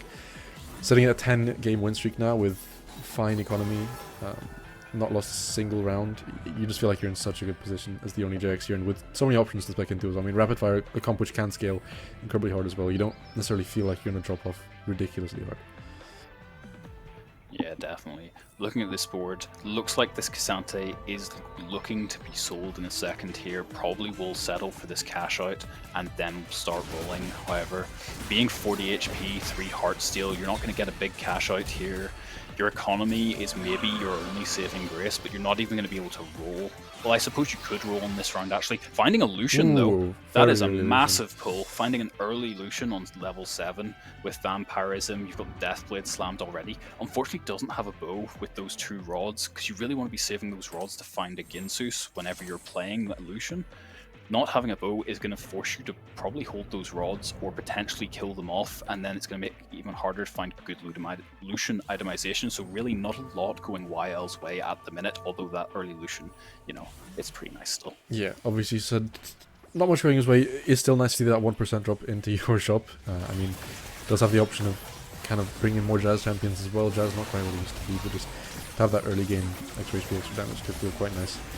You see a couple of rapid fire comps going head to head here, a couple of partial comps as well. This absolute behemoth of a Blitzcrank could be enough just to tank out, but Akali making sure to clear out the Aphelios on her own, which means that Blitzcrank won't be able to 1v4 this lobby, as we are now heading into the stage of the game where things are getting a little bit dangerous for some of our players. Obviously we see YLCO drop down to 26 HP now, even after picking up that Lucian. Marvello on 36, Iblu on 43. The gaps are starting to spread a little bit more, and the Oni JX just pushing his lead further and further up on the other side.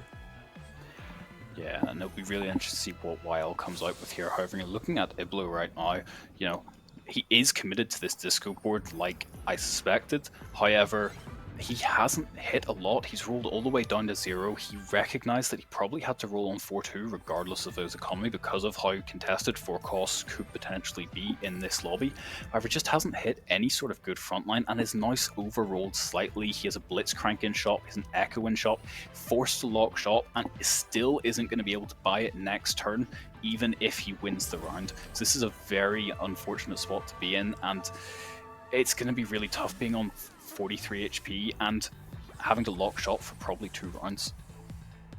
Yeah, I agree, but I suppose silver lining, Disco Blitzcrank, you know, you're getting at least some kind of strong front line, and you can swap out those items from the Tom Kench onto this Blitzcrank, which hopefully means that you can start at least reducing these losses down a little bit.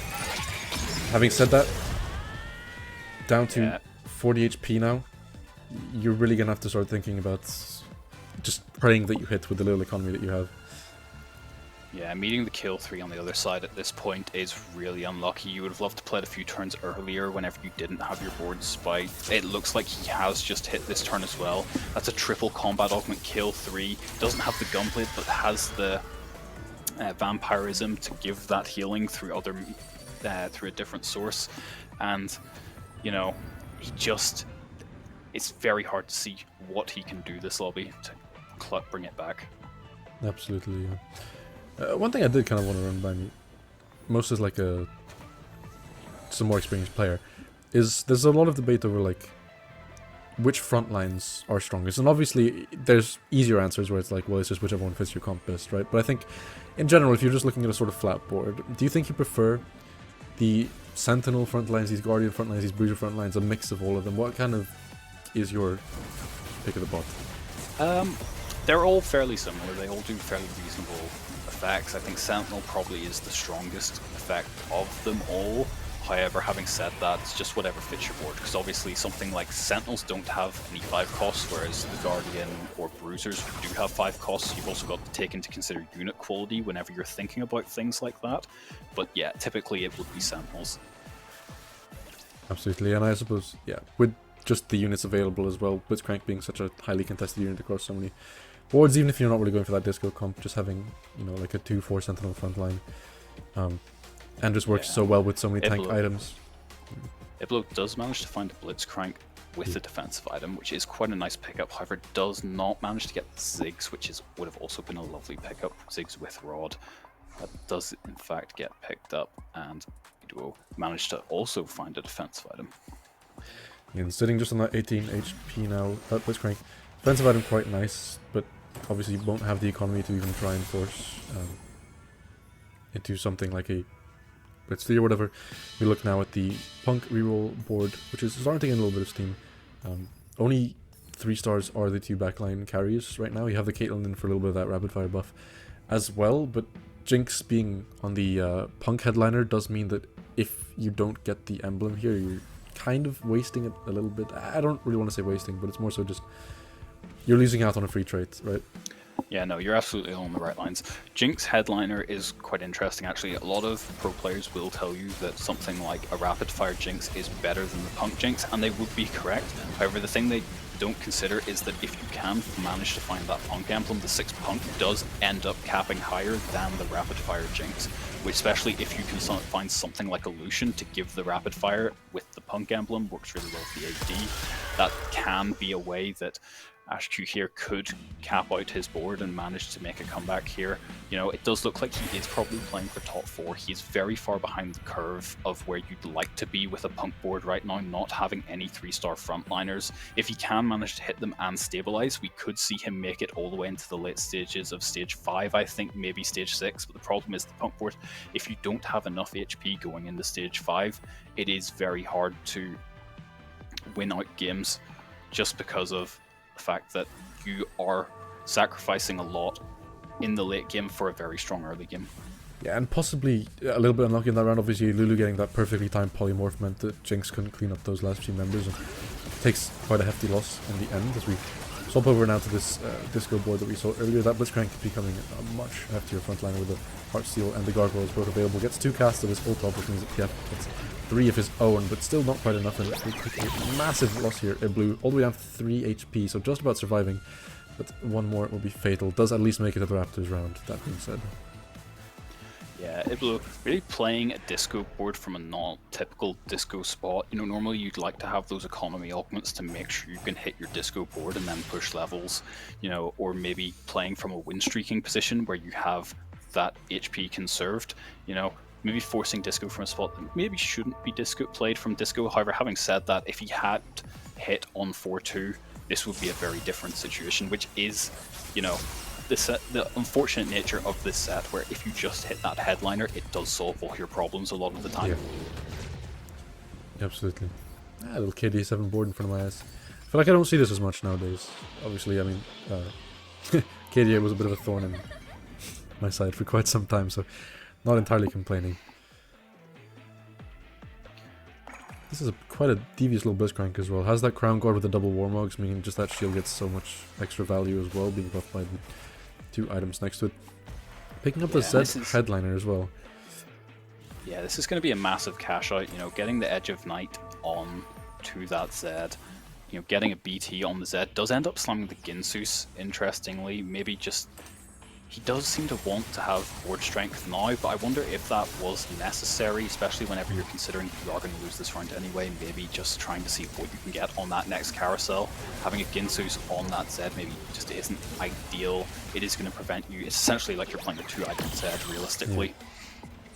However, getting a 244 cash out, I mean, this could just change the game completely. And, you know, the HP down at the bottom, you know, we have 5 players all within 20 health of each other. Iblo still in a fight. No idea how that's going to end. You know, has maybe not an ideal board, but... Ooh, yeah. Taking quite a hefty loss in the end, it seems. Down to -13, so Iblo will take 8th place in that lobby. AshQ survives another day. Obviously 2 rounds left until next carousel.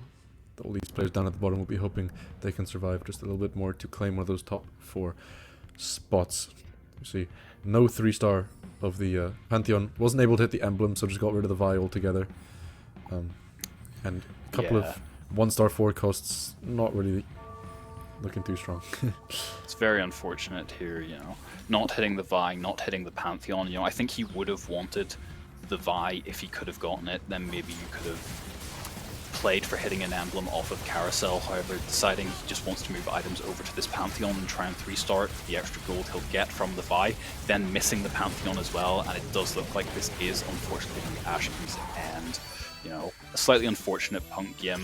You know, maybe had to roll a bit more than he wanted to on 3-1 to find that Jinx headliner, considering where his economy was at. So, yeah, it happens. Yeah, between all that, poor Ashku forced to watch a little finisher live on stream. Never a good feeling having to watch yourself get taken out like that, but still, taking 7th place, was able to just about escape that last spot. SJ, CT, and YLCO. Marvello even, if he takes a bit of a heavier loss, all in quite dangerous spots right now.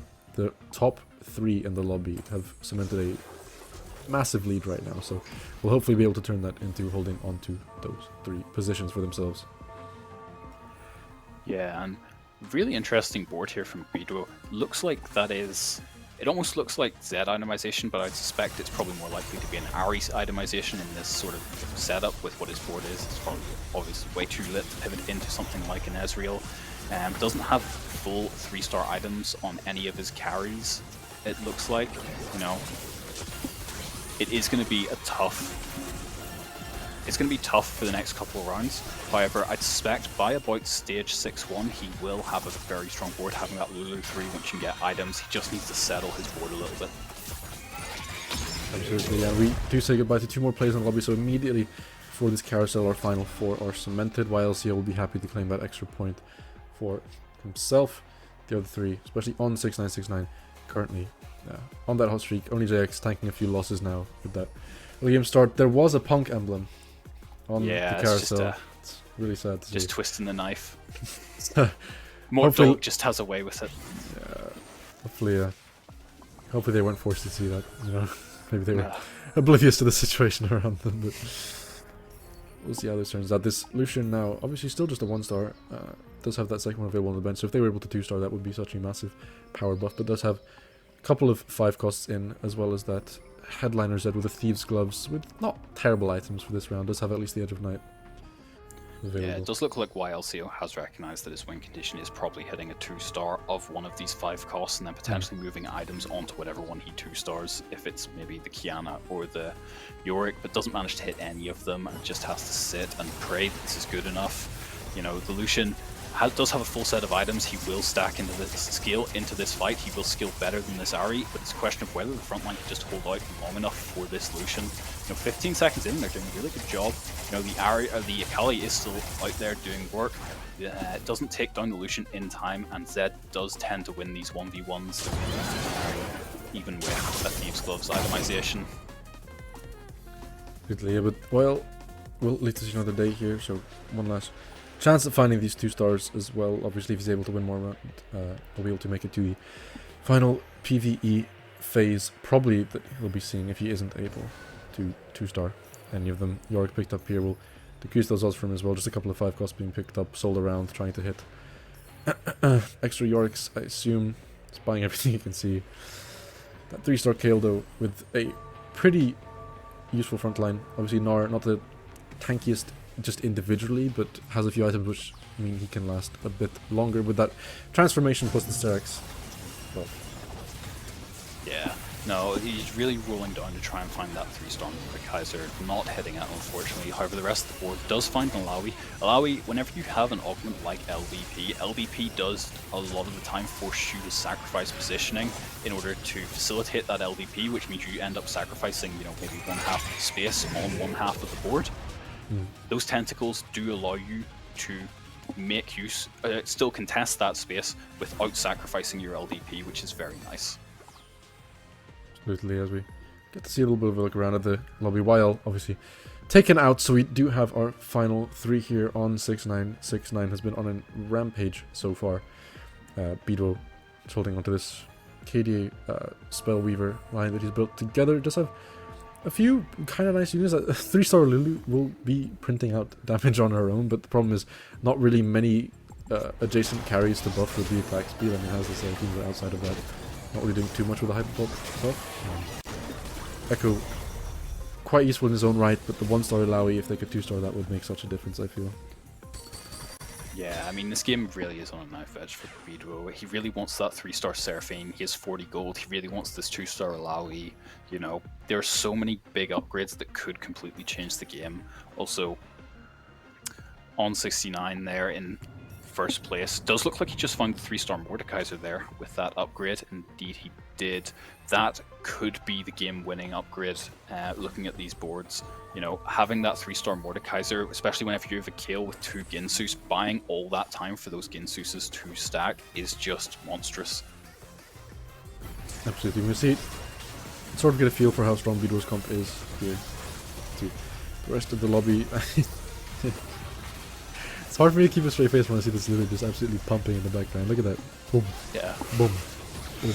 Getting that big polymorph off as well does create so much space for the team, and Seraphine, when she's able to get these multicasts off, is quite big, but Akali right now still pretty much sitting at full HP, and Seraphine, the last man standing, will not be enough. But Beedro does have a couple of losses left in him before he's completely out of the game, so we'll be begging he hits at least the 3-star Seraphine.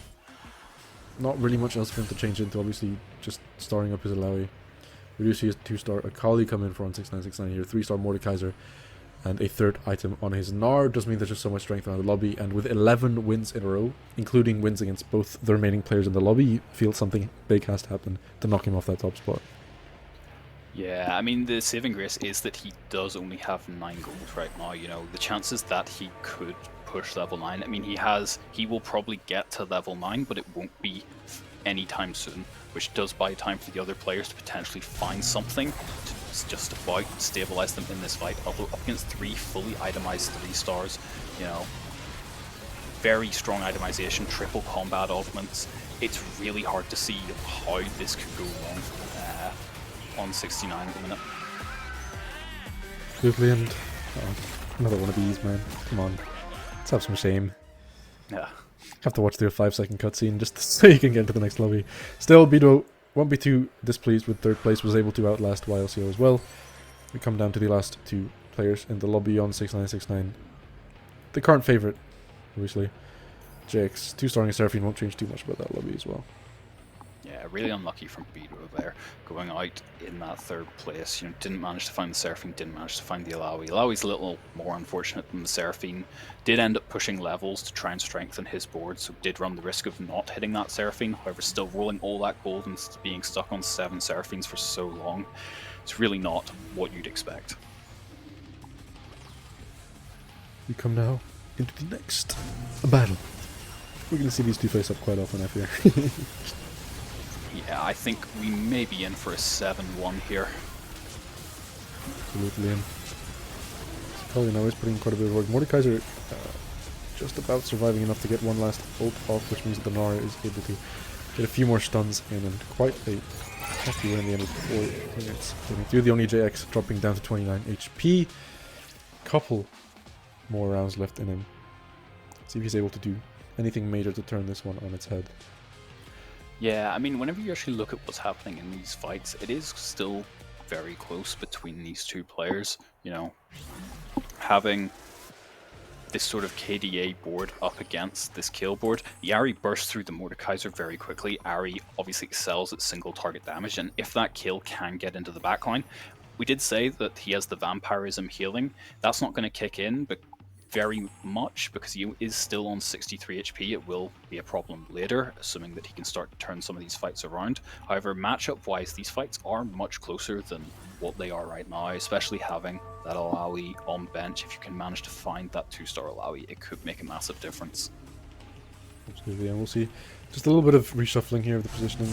Throws Akali onto the right side, keeps those tentacles on the left to sort of have the Chaos focus be on the weaker units for the start of this fight, but that does also mean she kind of gets free lane to start stacking that Ginsu here. Akali gets 2 ults down, but just that healing, meaning the Kayle never even drops under full HP. The loss will be even heavier this time than last, and the only JX, only 1 loss left in him before he gets knocked out of this one. Obviously 2nd place, nothing to complain about, but will be even better for on 6969.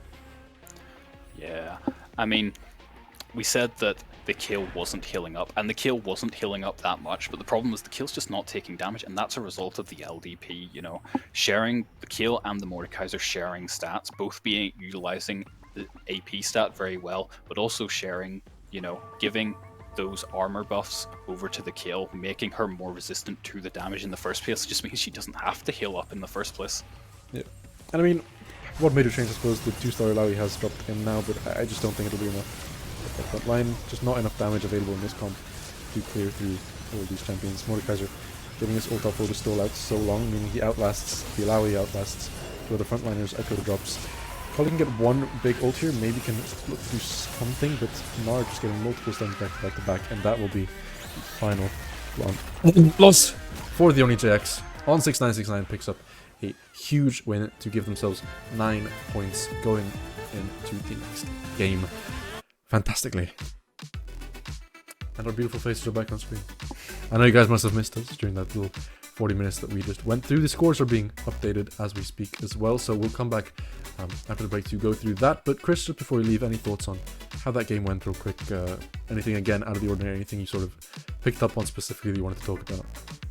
I just want to give credit on 6969. You know, that was really, really well played game. You know, hitting that kill 3 early is very lucky, but also recognizing that Mordekaiser 3 is your win condition a lot of the time here, recognizing that he also could go for the Gnar 3 simultaneously. He didn't sacrifice any economy going for that Gnar 3. It's not like he was waiting to leveling up for that Gnar 3. That's something that you don't see a lot of players doing, and recognizing that he did have the items for it. So I just want to give props to him.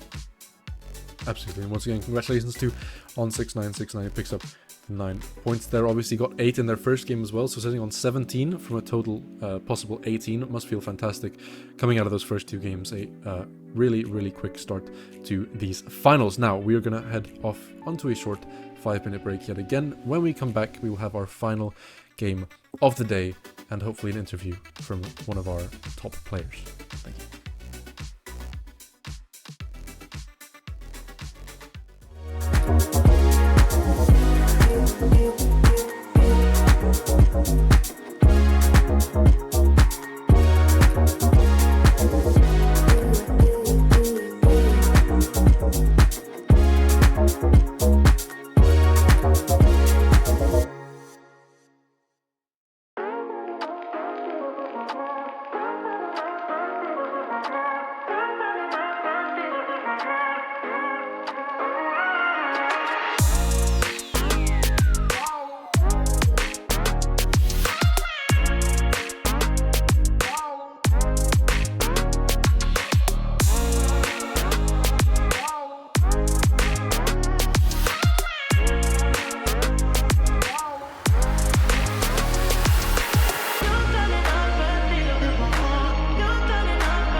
they're not super with the thread and only fans rooting on them. This round will be Everyone, if you hate snakes, then this snake will end it here for double kill points for Kyrie on the back of this fight. Cancel fast forward and see.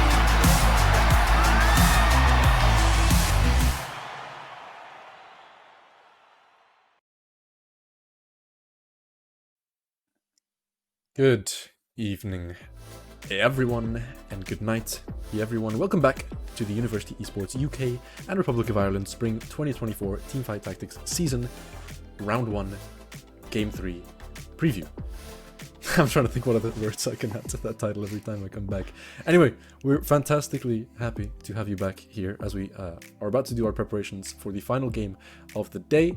Obviously, this is not the end of the finals. Next week, at the same time, we will have 3 more lobbies set up, which will determine the ultimate winner of the tournament. Now, we've been busy while you've all been away. Me and Chris over here, through mostly my own coercion, have taken a little test because I feel like the questions weren't breaking through enough. So we took a little couples quiz, which was provided to me by my good friend Luca Lika. Shout out to Luca, Prime League mid laner. So I'm here to reveal the actual answers that we got, and I'm here to reveal what couple we are. Chris, any guesses before I get to this? Given that this is not a scripted bit at all. No idea. You know, this relationship's very new to me. I'm not sure if I'm like ready for something serious or not. Yeah. Well, for any fans of American sitcoms, this will be a fantastic bit of news for them because we are. And to be fair, I didn't say who is who, so we can figure that out amongst ourselves. But we are very clearly Amy Sosa and Jonas Sims from Superstore, which is a show that I'll be completely honest, I've watched maybe like 3 or 4 episodes of, but it's been funny every time I've watched it, so I'm happy with that. I feel like it's a good little relationship that we have between each other. Now, my waffle out of the way. We do have a game little ready for us to fly into. So, Chris, without further ado, I'm going to send us into our third and final game of the day with the help of our lovely production team.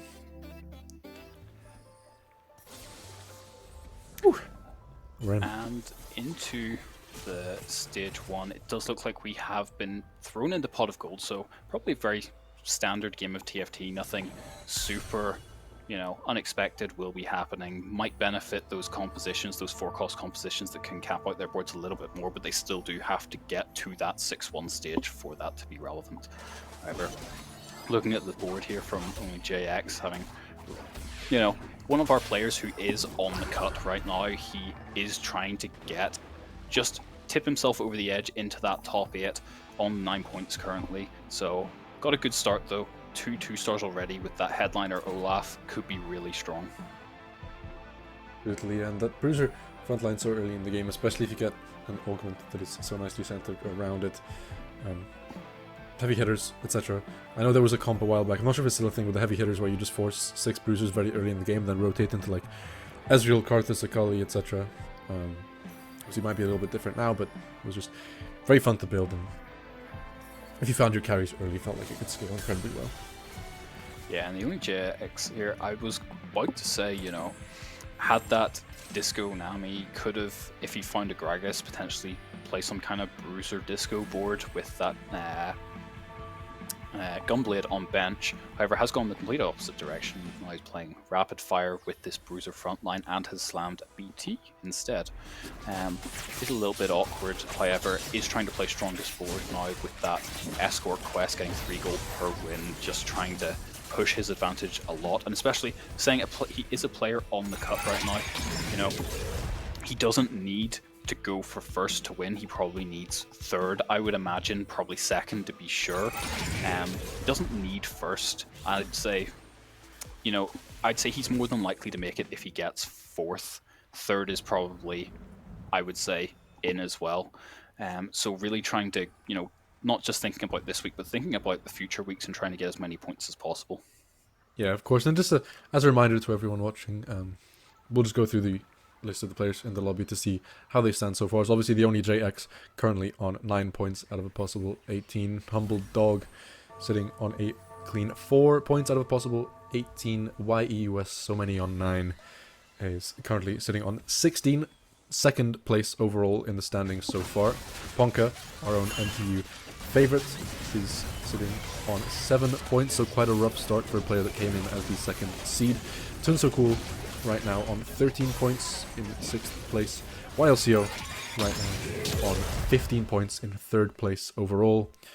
And Urchawint right now sitting on 5 points. And last but not least, Giatti is on 11 points. So a couple of players here fighting for those top spots. Obviously, aside from On6969, we do have 2nd and 3rd place, just missing out on that 1st place slot, who's in the other lobby. But a lot to play for still here. As you mentioned, it's only currently 14 points between 1st and last, right? Which means technically still anyone's game. Yeah, absolutely. Especially whenever you consider that the disparity between going 8th and going 1st is bigger than a normal tournament. You know, you get 9 points for going 1st and 1 for going 8th. You know, it does help you close that gap if you are further behind. However, it's obviously not an ideal position to be in.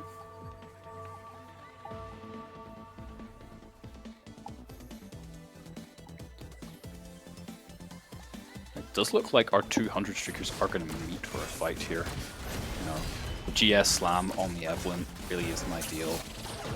However, does settle for it, trying to make sure he has good item economy going into the later stages. However, it does mean that he has to give up this win streak over to the Heartsteel board on the other side, which has an early Heartsteel Aphelios with IE and open tier. You know, that's phenomenal potential Ezreal itemization and direct early Heartsteel direction.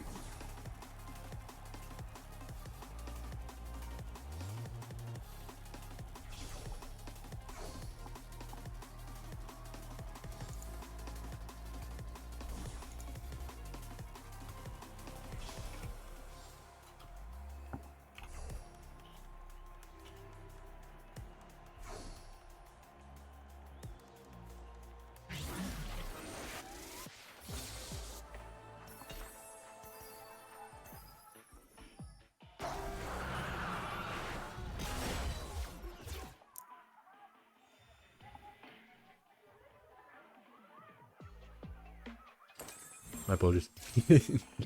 I think one of the things we will be focusing on as well as we look forward is the fact that if we are to head into the later stages of the tournament and the players are more closely tied on points, a tiebreaker situation is quite likely often in tournaments that have less games like this.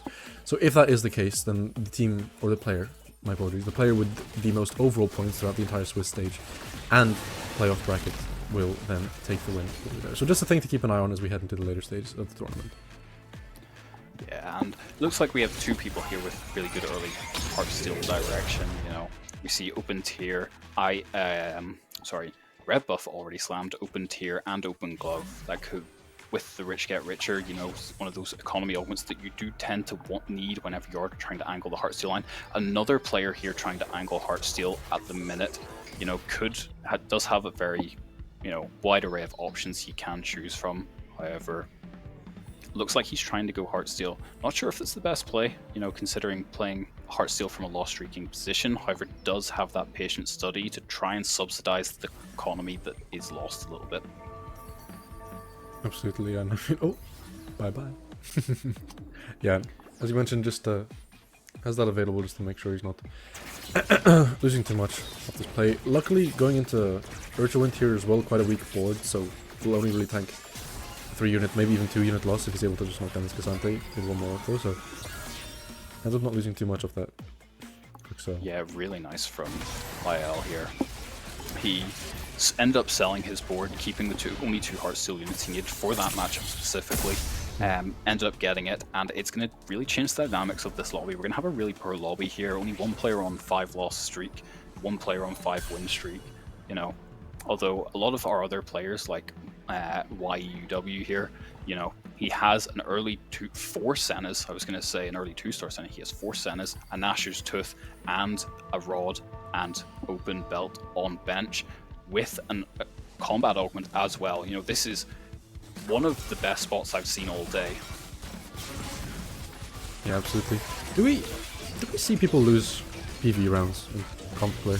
Is this something that you've Not unless you're experienced? me.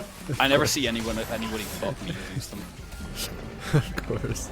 There must be some strategic advantage that you're just capitalizing off that nobody else knows about. Carousel priority. Yeah, Of course, That's of the course. reason. Knock yourself down a Definitely few not pecks. my own incompetence. Of course. You see now this comp starting to take a bit more shape. Considering the options off the bench here. Humble Dog in a really, really good position here. Has the, you know, open bow on bench, blue buff, Infinity Edge slammed, 100 streaking with Heartsteel. Well, not technically doesn't have Heartsteel in right now, but has that early Heartsteel direction. You know, finds a 2-star Gnar as well. Does look like he's considering slamming items, although Gnasher's Tooth, Sunfire, and Titans, they're not things you'd love to slam here, although potentially you just... well, I was going to say you slam the Sunfire potentially, however, if you're trying to go for that red buff on Nezreal, it's not something you really want. Yeah, absolutely. I'm choosing not to go for the Mordekaiser here, just picking up that 2-star Gnar, picking up the victory. Obviously, enough gold to just take on 240 econ means that he'll have that nice little bit of boost going to the next stage. See Ponka just tanking a little bit of damage there, heading into the second augments of the game. We saw Portable Forge and Contagion. What are you going for here, Chris? Oh, well, it looks like he Well, has... the decision has been made for the Portable Forge. Zhonya's is really interesting. I mean, you could argue there's a a Jax angle here, however, without any EDM units, that seems very far away. The only thing that would suggest that would be the itemization, potentially. However, does settle for a Mogul's Mail. It's really not what he was looking for whenever he picked Portable Forge. You were looking for one of those more powerful ones like Death Defiance, potentially. Although, it's really hard to say what he was looking for specifically. Perhaps a tank item is more likely. You know, getting an economy item on 3-2 is really not where you want to be, but just felt like all of his other options just weren't great. Yeah, absolutely. And get that Mogul's Mail on the Evelyn as well. Champion which you don't really see tanking those 40 hits too often. And you can see if you can capitalize and build off that. Maybe build a little bit of a stronger front line. Obviously that BT will give it enough sustain to maybe hold out, but with all those units targeting now, not too bad. Half HP. Just needs to tank a few more shots. Does get a 2 gold, so not terrible there. At least makes a little bit off that loss. Yeah. And on the other side here, we see the only JX with that Zed has a BT on him already. Senna with that red buff. You know, definitely going to be playing towards that Heartsteel line. However, hitting the Zed so early, along with the Senna headliner to stabilize your board throughout this stage 3, is just going to be so strong for him. You know, he's probably going to be going into stage 4 with about 90 HP at least, if not still continuing this 100 streak. Yeah. We'll be looking for the KO3 here as well, and YLCO's lobby will be hoping to hit that early as well, because he's down to 51 HP already before Carousel, before Wolves. Not in the greatest spot in terms of how he's doing so far, but does have a little bit of time to play with before he has to really start panicking. Yeah, I mean, it'll be interesting whether or not he wants to go for kill. You know, we see he currently has 5 kills, but, you know, looking at those items, you know, Shojin isn't a typical kill item. It does work. It's not terrible. However, perhaps down to 40 health, he feels that he just has to go for this kill. Although conserving gold, still on 50 gold, not wanting to roll down. You know, it'd be interesting to see whether or not that pays off, because it does suggest that he's trying to go for a much higher cap board, not trying to play for those top 4s. However, very risky style, as it could end up going 8th. Yeah, I suppose the only downside as well to the Shojin is that obviously you're not really getting the mana while your ult is active. It's just making sure they have a bit more uptime on that spell, because between casts you're wasting a lot less time. But as you said, probably just trying to get down as much onto the board as possible so he doesn't get sent out in these early stages.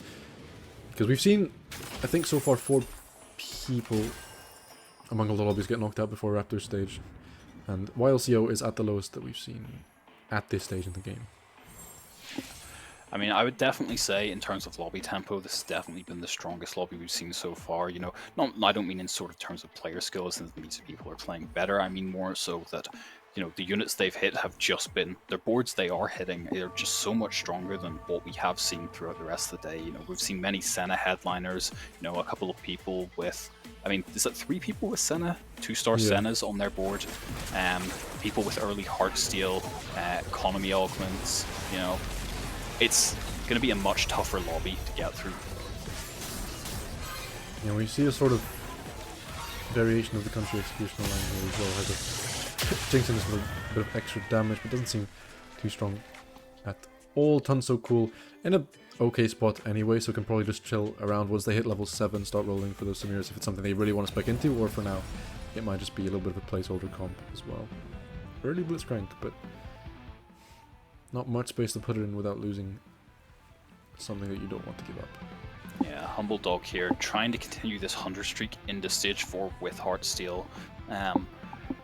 Realistically, it's going to be really hard to see how Humble Dog could not top 4 from this position. You know, I think he's definitely the favourite to win the lobby from this point. You know, being 100 health, going into stage 4, playing that Heartsteel line, as long as he can hit either a 2-star Ezreal or 2-star Zed, and especially if he can hit them early, then stop rolling, save up gold, and just continue losing through stage 4 because he has the HP, and he's going to then get a massive Heartsteel cash out and can play for that first place. Meanwhile, the rest of the lobby are scrapping to try and just not go bot 4. Yeah, and of course for Humble Dog, somebody who is currently second last in the standings after his first 2 games, getting a high scoring game here could be absolutely instrumental in making sure that they finish in a prize spot. Still on 100 HP after 10 fighting rounds. Made it all the way to Wolves without tanking a single hit, so we'll be quite happy with how the lobby's going so far. And we are seeing the Executioner line come in, is forcing it from 2-1, you know.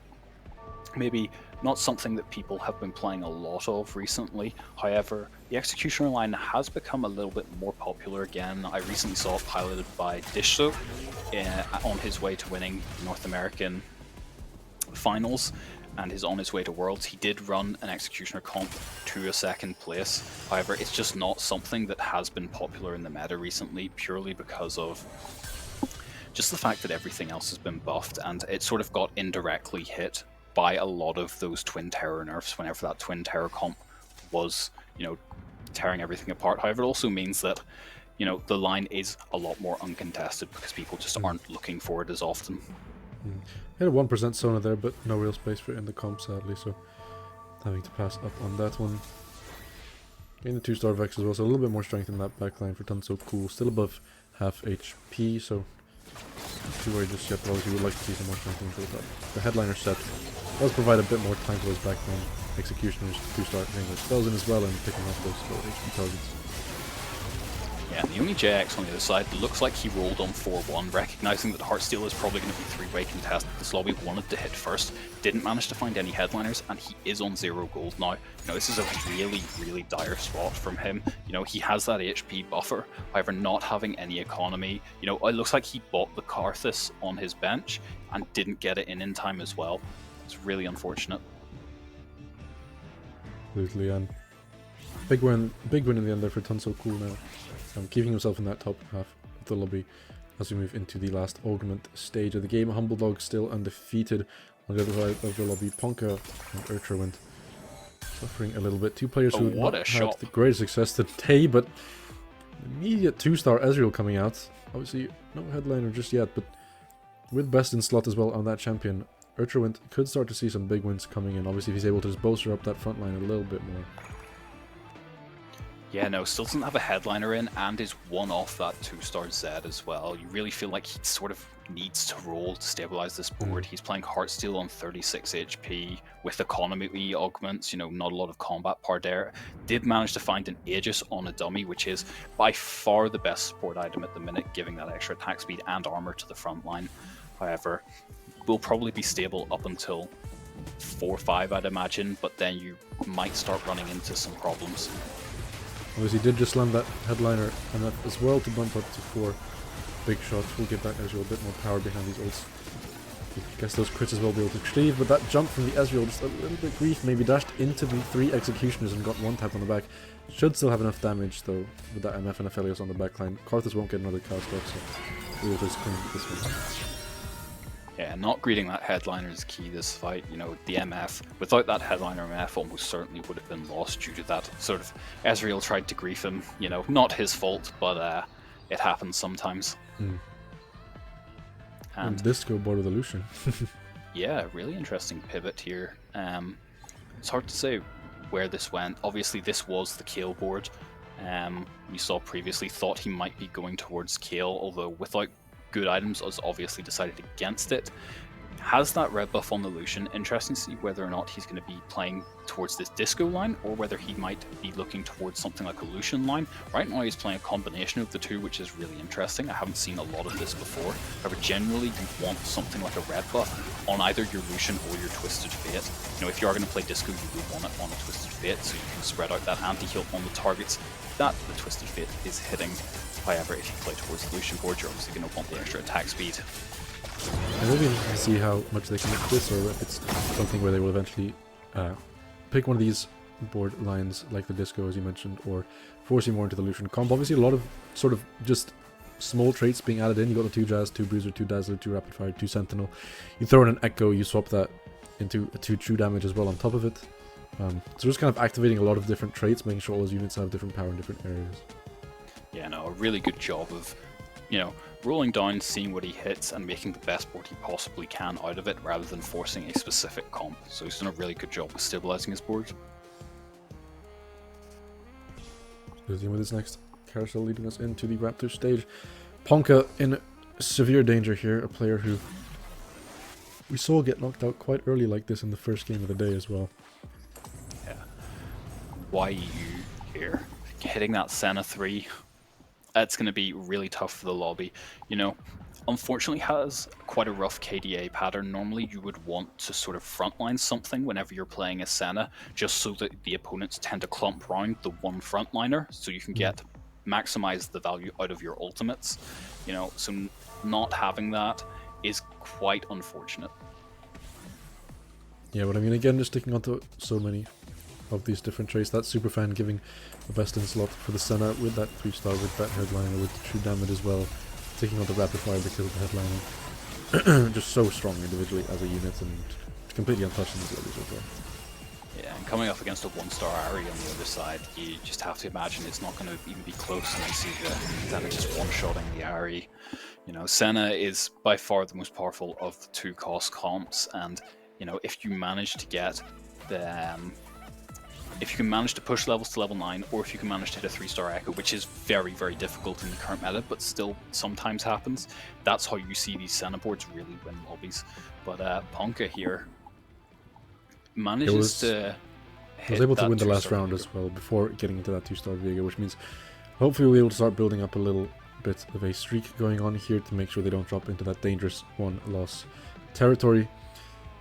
Obviously, able to hit the Yorick relatively early as well, meaning that that 5 pentakill is in play.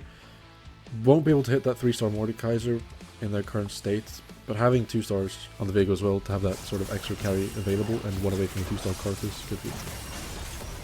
Yeah, really greeting this Aegis value, getting all his units behind it. You know, still doesn't have an ideal headliner, is just holding Mordekaiser temporarily here. It's not even a pentakill 1, so... But coming up against this 1-star Ari again, it's getting really close for this Ari board. You know, going down, this is going to be down to 1 life for this Ari board. Yeah, and that Karthus ult ended up being actually quite useful, clearing off 3 members, including the Ari, including Serafin as well. So, see that, oh, 3-star Samira was actually hit, so they did commit to that country line, were able to hit the headliner, the Executioner headliner in the other hand, so could possibly look for 6 Executioner here, I assume, or they might just slide out the Twitch and throw in Nicole instead. Yeah, I mean, typically with Executioners, you almost always want to get that 6 Executioner in if you can. Also, you know, I imagine we're going to have a massive power spike here, having 3 carries here with 2 items on them. You know, getting the 3rd item on 2 of them here is going to make a massive deal, and that duplicator is going to be a massive deal. If he can manage to 3-star this Vex, that could be the other way that he wins this game. Going for the tier here as well, just making sure to tick over that Samira into the around the 100% crit. Obviously, had the opportunity to make a Jeweled Gauntlet possibly for the Vex as well, but I think just valuing too much, getting that full build on the main carry of the Samira right now with Ginsu's, as well as the damage coming from the Hodge and the Infinity Edge, plus the Executioner buff on top. So much for her. Yeah, and in the end decides against going for the 3-star Vex. You know, understandably he's very far off of it, not his fault, the game just didn't give it to him. and just wants to try and conserve as much HP, which is very understandable being on that 20 health. However, trying even you spending that duplicator to try and roll gold to find this executioner, very unfortunate that he missed. However, it's again up against the 1-star Ari, and just being on that 1-star Ari for so long in a lobby this stacked, it's not his fault. He played towards the Ari, the game didn't give it to him. It does happen sometimes where you're just forced into a line early on because of your itemization, and the game just doesn't give it to you.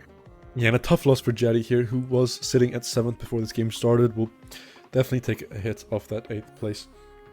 But overall, still not a terrible first day for them, picking up 12 points out of that possible 27, so still a lot of room to work with. Merchant here, currently on a 5-game win streak. With that lovely little bruiser front line, we saw that Ezreal that came in a long time ago. Just able to dish out so much damage with those essential items. A 2-star Zed as well, 2-star Set, nice little frontline combo with 2-star Zac. This 3-star Senna, on the other hand, just doesn't have enough in front of her to keep her alive and pumping just long enough yet. Yeah, did unfortunately manage to trap his Zed behind his other units there. That could have been very unfortunate into some other matchups, or perhaps a little later on in the game. However, so strong, so far ahead of the rest of the lobby right now that it just doesn't matter.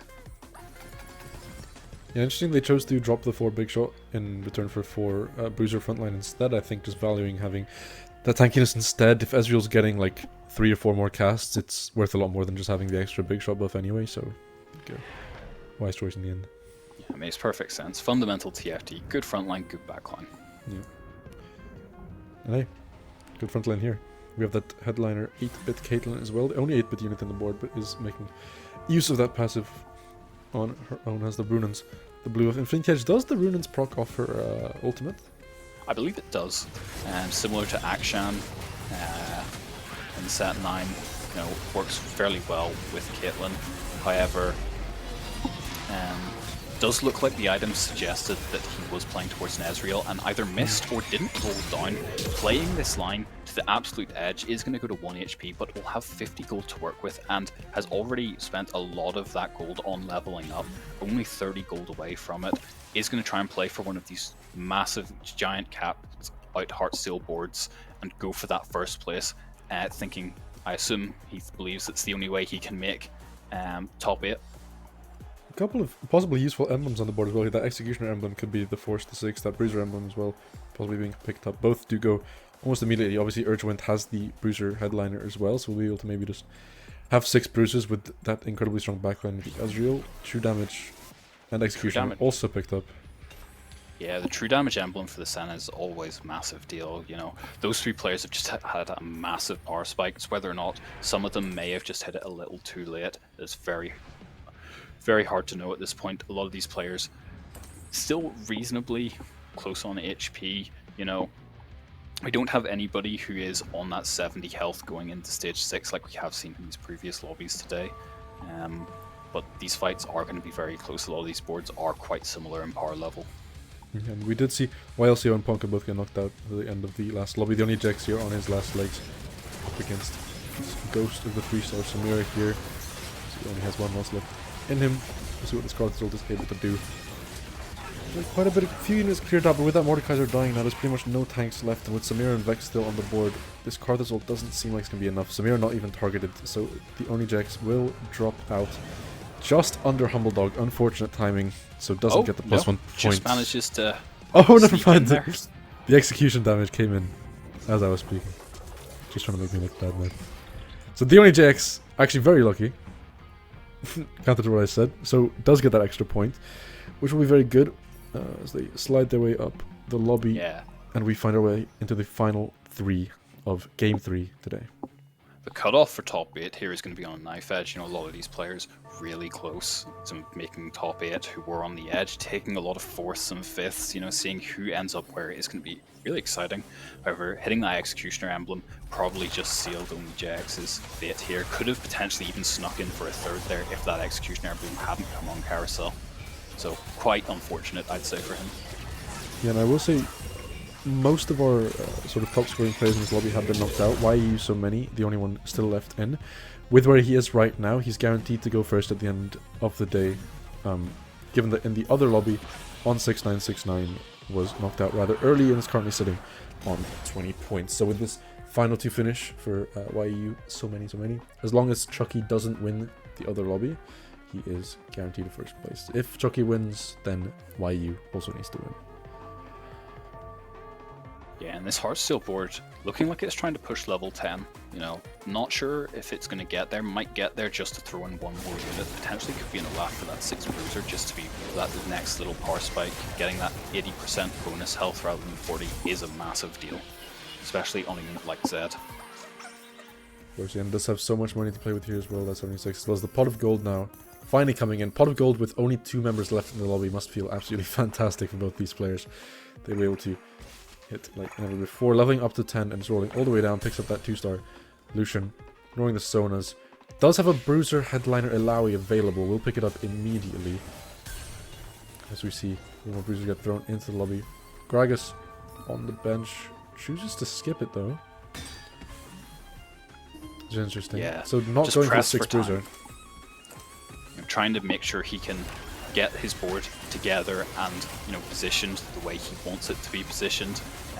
Be interesting to see how this fight goes. You're being clumped up against the Senna, maybe not exactly where you want to be, trying to maximize the Aegis value in this fight. However, is your board just that strong? And it's One going more to come down to it. Sliver of HP left on that Jin. Jesus, had about 6 or 7 of those violins firing. Incredibly close in that lobby, and that must feel good if you're YE so many. Sorry, if you're Entrowint, because you now have time to think about your board a bit more, actually move things around, actually. Maybe get that 6th Bruiser in if you desire as well. Yeah, and these 2 players taking a really different approach to the pot of gold. Getting that, what was it, 60 gold each? Why EU here chose, instead of rolling it all very fast like Urshwint did, he chose to save it, make sure he caps out his board as much as possible, almost sacrificing that fight, and so it'll be really interesting to see whether or not it pays off. Yeah, that's why coming in here, again, it seems like a much more dominant win this time now that YE didn't have as much time advantage over Enchewint overall. That win streak coming in hot here, and the Senna just seems to have been slightly outscaled by the overall comp of that 6 Bruiser level 10 frontline, with the Ezreal dishing out ridiculous damage from the back as well. Yeah, no, I certainly wouldn't count this true damage board out just yet. You know, potentially has one more good loss in it as well. It can definitely start turning around fights, especially good positioning with this Senna. He is clumping into this Heartsteel board. The only reason he lost the last fight is the Zed did manage to get in the backline. If he can prevent that from happening, his frontline may be able to stall for long enough for this Senna to do work. Yeah, the Nico item's a bit unfortunate as well, 2 damage items. Music can tank too much, but is able to get an ult up at least. Tank up a shots from the front. Senna getting a lot more free firing this time as well. Ari, backside. Ezreal does land the ult onto both of the main carries on the backside. Ezreal still full HP, Ilaoi not dead yet, and with only 2 carries left. Ilaoi going down this side. If Ezreal gets this one big castle and is able to crit, he does take Senna down really low, and these last few ulters will finish off IUS. So many, but not enough to knock them out yet, so there's still one last breath. Yeah, it does just look like the Heartsteel board has just accumulated too many resources over the course of this game. Getting the 6 Bruiser in finally, I think that might have been the difference in why the first fight looked so close. Not having that 6th Bruiser in just seems to be making all the difference. Yeah, you're picking up Ginsu's, assumed to go on that good Lucian friend of ours. As he gets slammed down. It's that Olaf just chilling in the bottom right corner, getting that 6 Bruiser buff. Does hit a 2-star Kiana, obviously not really looking to on the board, but just getting rid of these legendaries to try and roll down. Manages to 2-star Yorick as well onto the field. Yeah, it's a tough life whenever you've got a 2-star Kiana on the bench. Yeah. First world problems. Yeah, not too much to add to this composition, but we'll be able to see if you can just close out with one final win, or if that carousel was enough to turn YUS into a strong enough board. That Lucian with the Ginsu is now doing so much more work. Ezreal getting a big crit ult, almost getting rid of the Ahri completely, and it's a much more dominant win than last time. Urshwint will take this win. YUS so many does take 2nd place, which I don't think he'll be too upset with, given he's had a fantastic day all round. Now, that does bring us to the end of our final game of the day. We do have a little bit more content coming your way with that being said, but before we throw off to a break, I do just want to quickly take us through the leaderboards so far, how the bracket is shaping up today. So, as you can all see, the top 8 as it stands is YUS So Many on 24 points, who just collected a big few from that last lobby on 6969, and Tons So Cool tied for second on 20 points. We then have another tie for 4th and another tie for 6th with 18 points and 16 points apiece. The Only JX bringing up the rear end of the top half with 15 points. In the bottom half, Humble Dog sitting on 8 points, Honka with 9 moving up to 11, and then a tied 12, 13 and tied 14 for 9th place. So 16 points separate top and bottom of the lobby. Technically anything can still happen next week, but we do have some people starting to pull away from the pack as we move into that final week. Now, when we return from the next break, we will be back with an interview from YUS So Many, our top player from the week, and me and Chris will have a couple of little questions to ask, a couple of little statements to give, and then we'll be on our way. So stick around for that interview, stick around for a bit more of your favorite caster duo, and we'll see you guys in 3 minutes.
Right.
Kyrie on the bright side of the spot. Cancels passes forward to Team.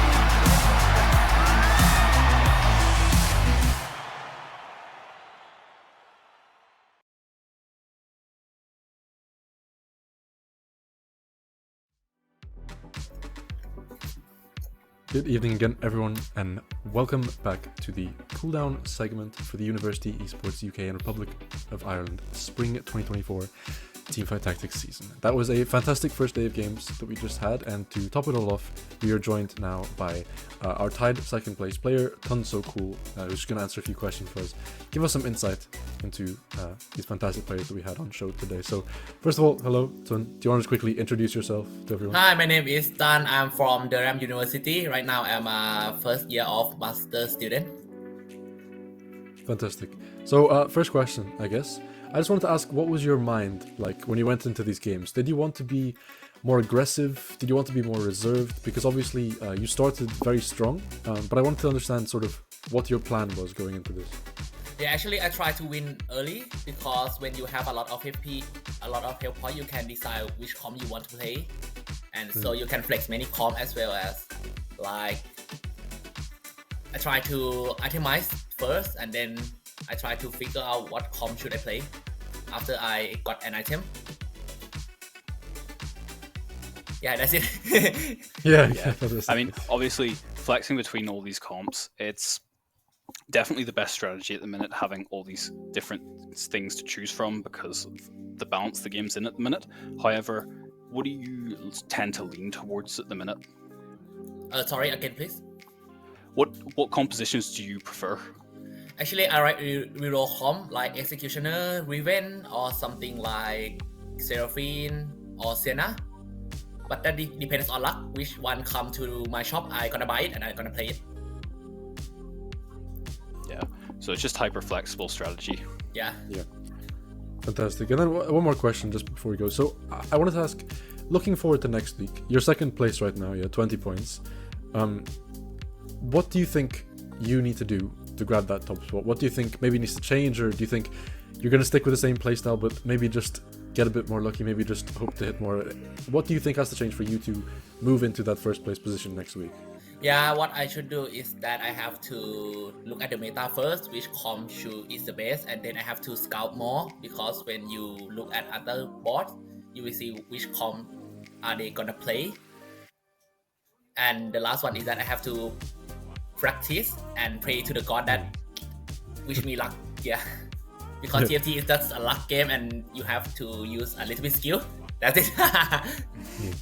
Oh, fantastic. Well, thank you so much for joining us, Tun. Before you go, do you want to quickly give a shout out to anyone, or say thank you, or just say anything to the people who are watching at home? Okay, thank you everyone for watching me. And if everyone want to get good at TFT, just pray to the god. This game is pretty bad. Thank you. Okay, fantastic. Thank you so much for joining us, Tun. You can go and enjoy the rest of your evening, and me and Chris are going to give the rest of the show its cool off. Thank you very much. Bye-bye. Thank you. Bye-bye. Fantastic. Well, thank you again, everyone, for watching. Thank you very much, Christopher, for being here as my co-caster. I'm going to give you now one last chance. If you want to shout anyone out, if you want to quickly just bring anyone to the forefront or say thank you, etc., now's your time. Yeah, no, it's been really nice casting with you, and obviously, shout out to my college, all my friends in class, the people who introduced me to TFT 8 months ago. Fantastic. Well, thank you very much to everyone again for watching. On behalf of me, on behalf of all the prod team, Alex, Becca, everyone behind the scenes. Obviously, I don't usually name people because I always miss someone out, but thank you to everyone involved. It's been a pleasure from us here. We hope you have a lovely rest of your evening, and we hope to see you again next week. Thank you, and good night.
must think that I'm a restless case because I ran away.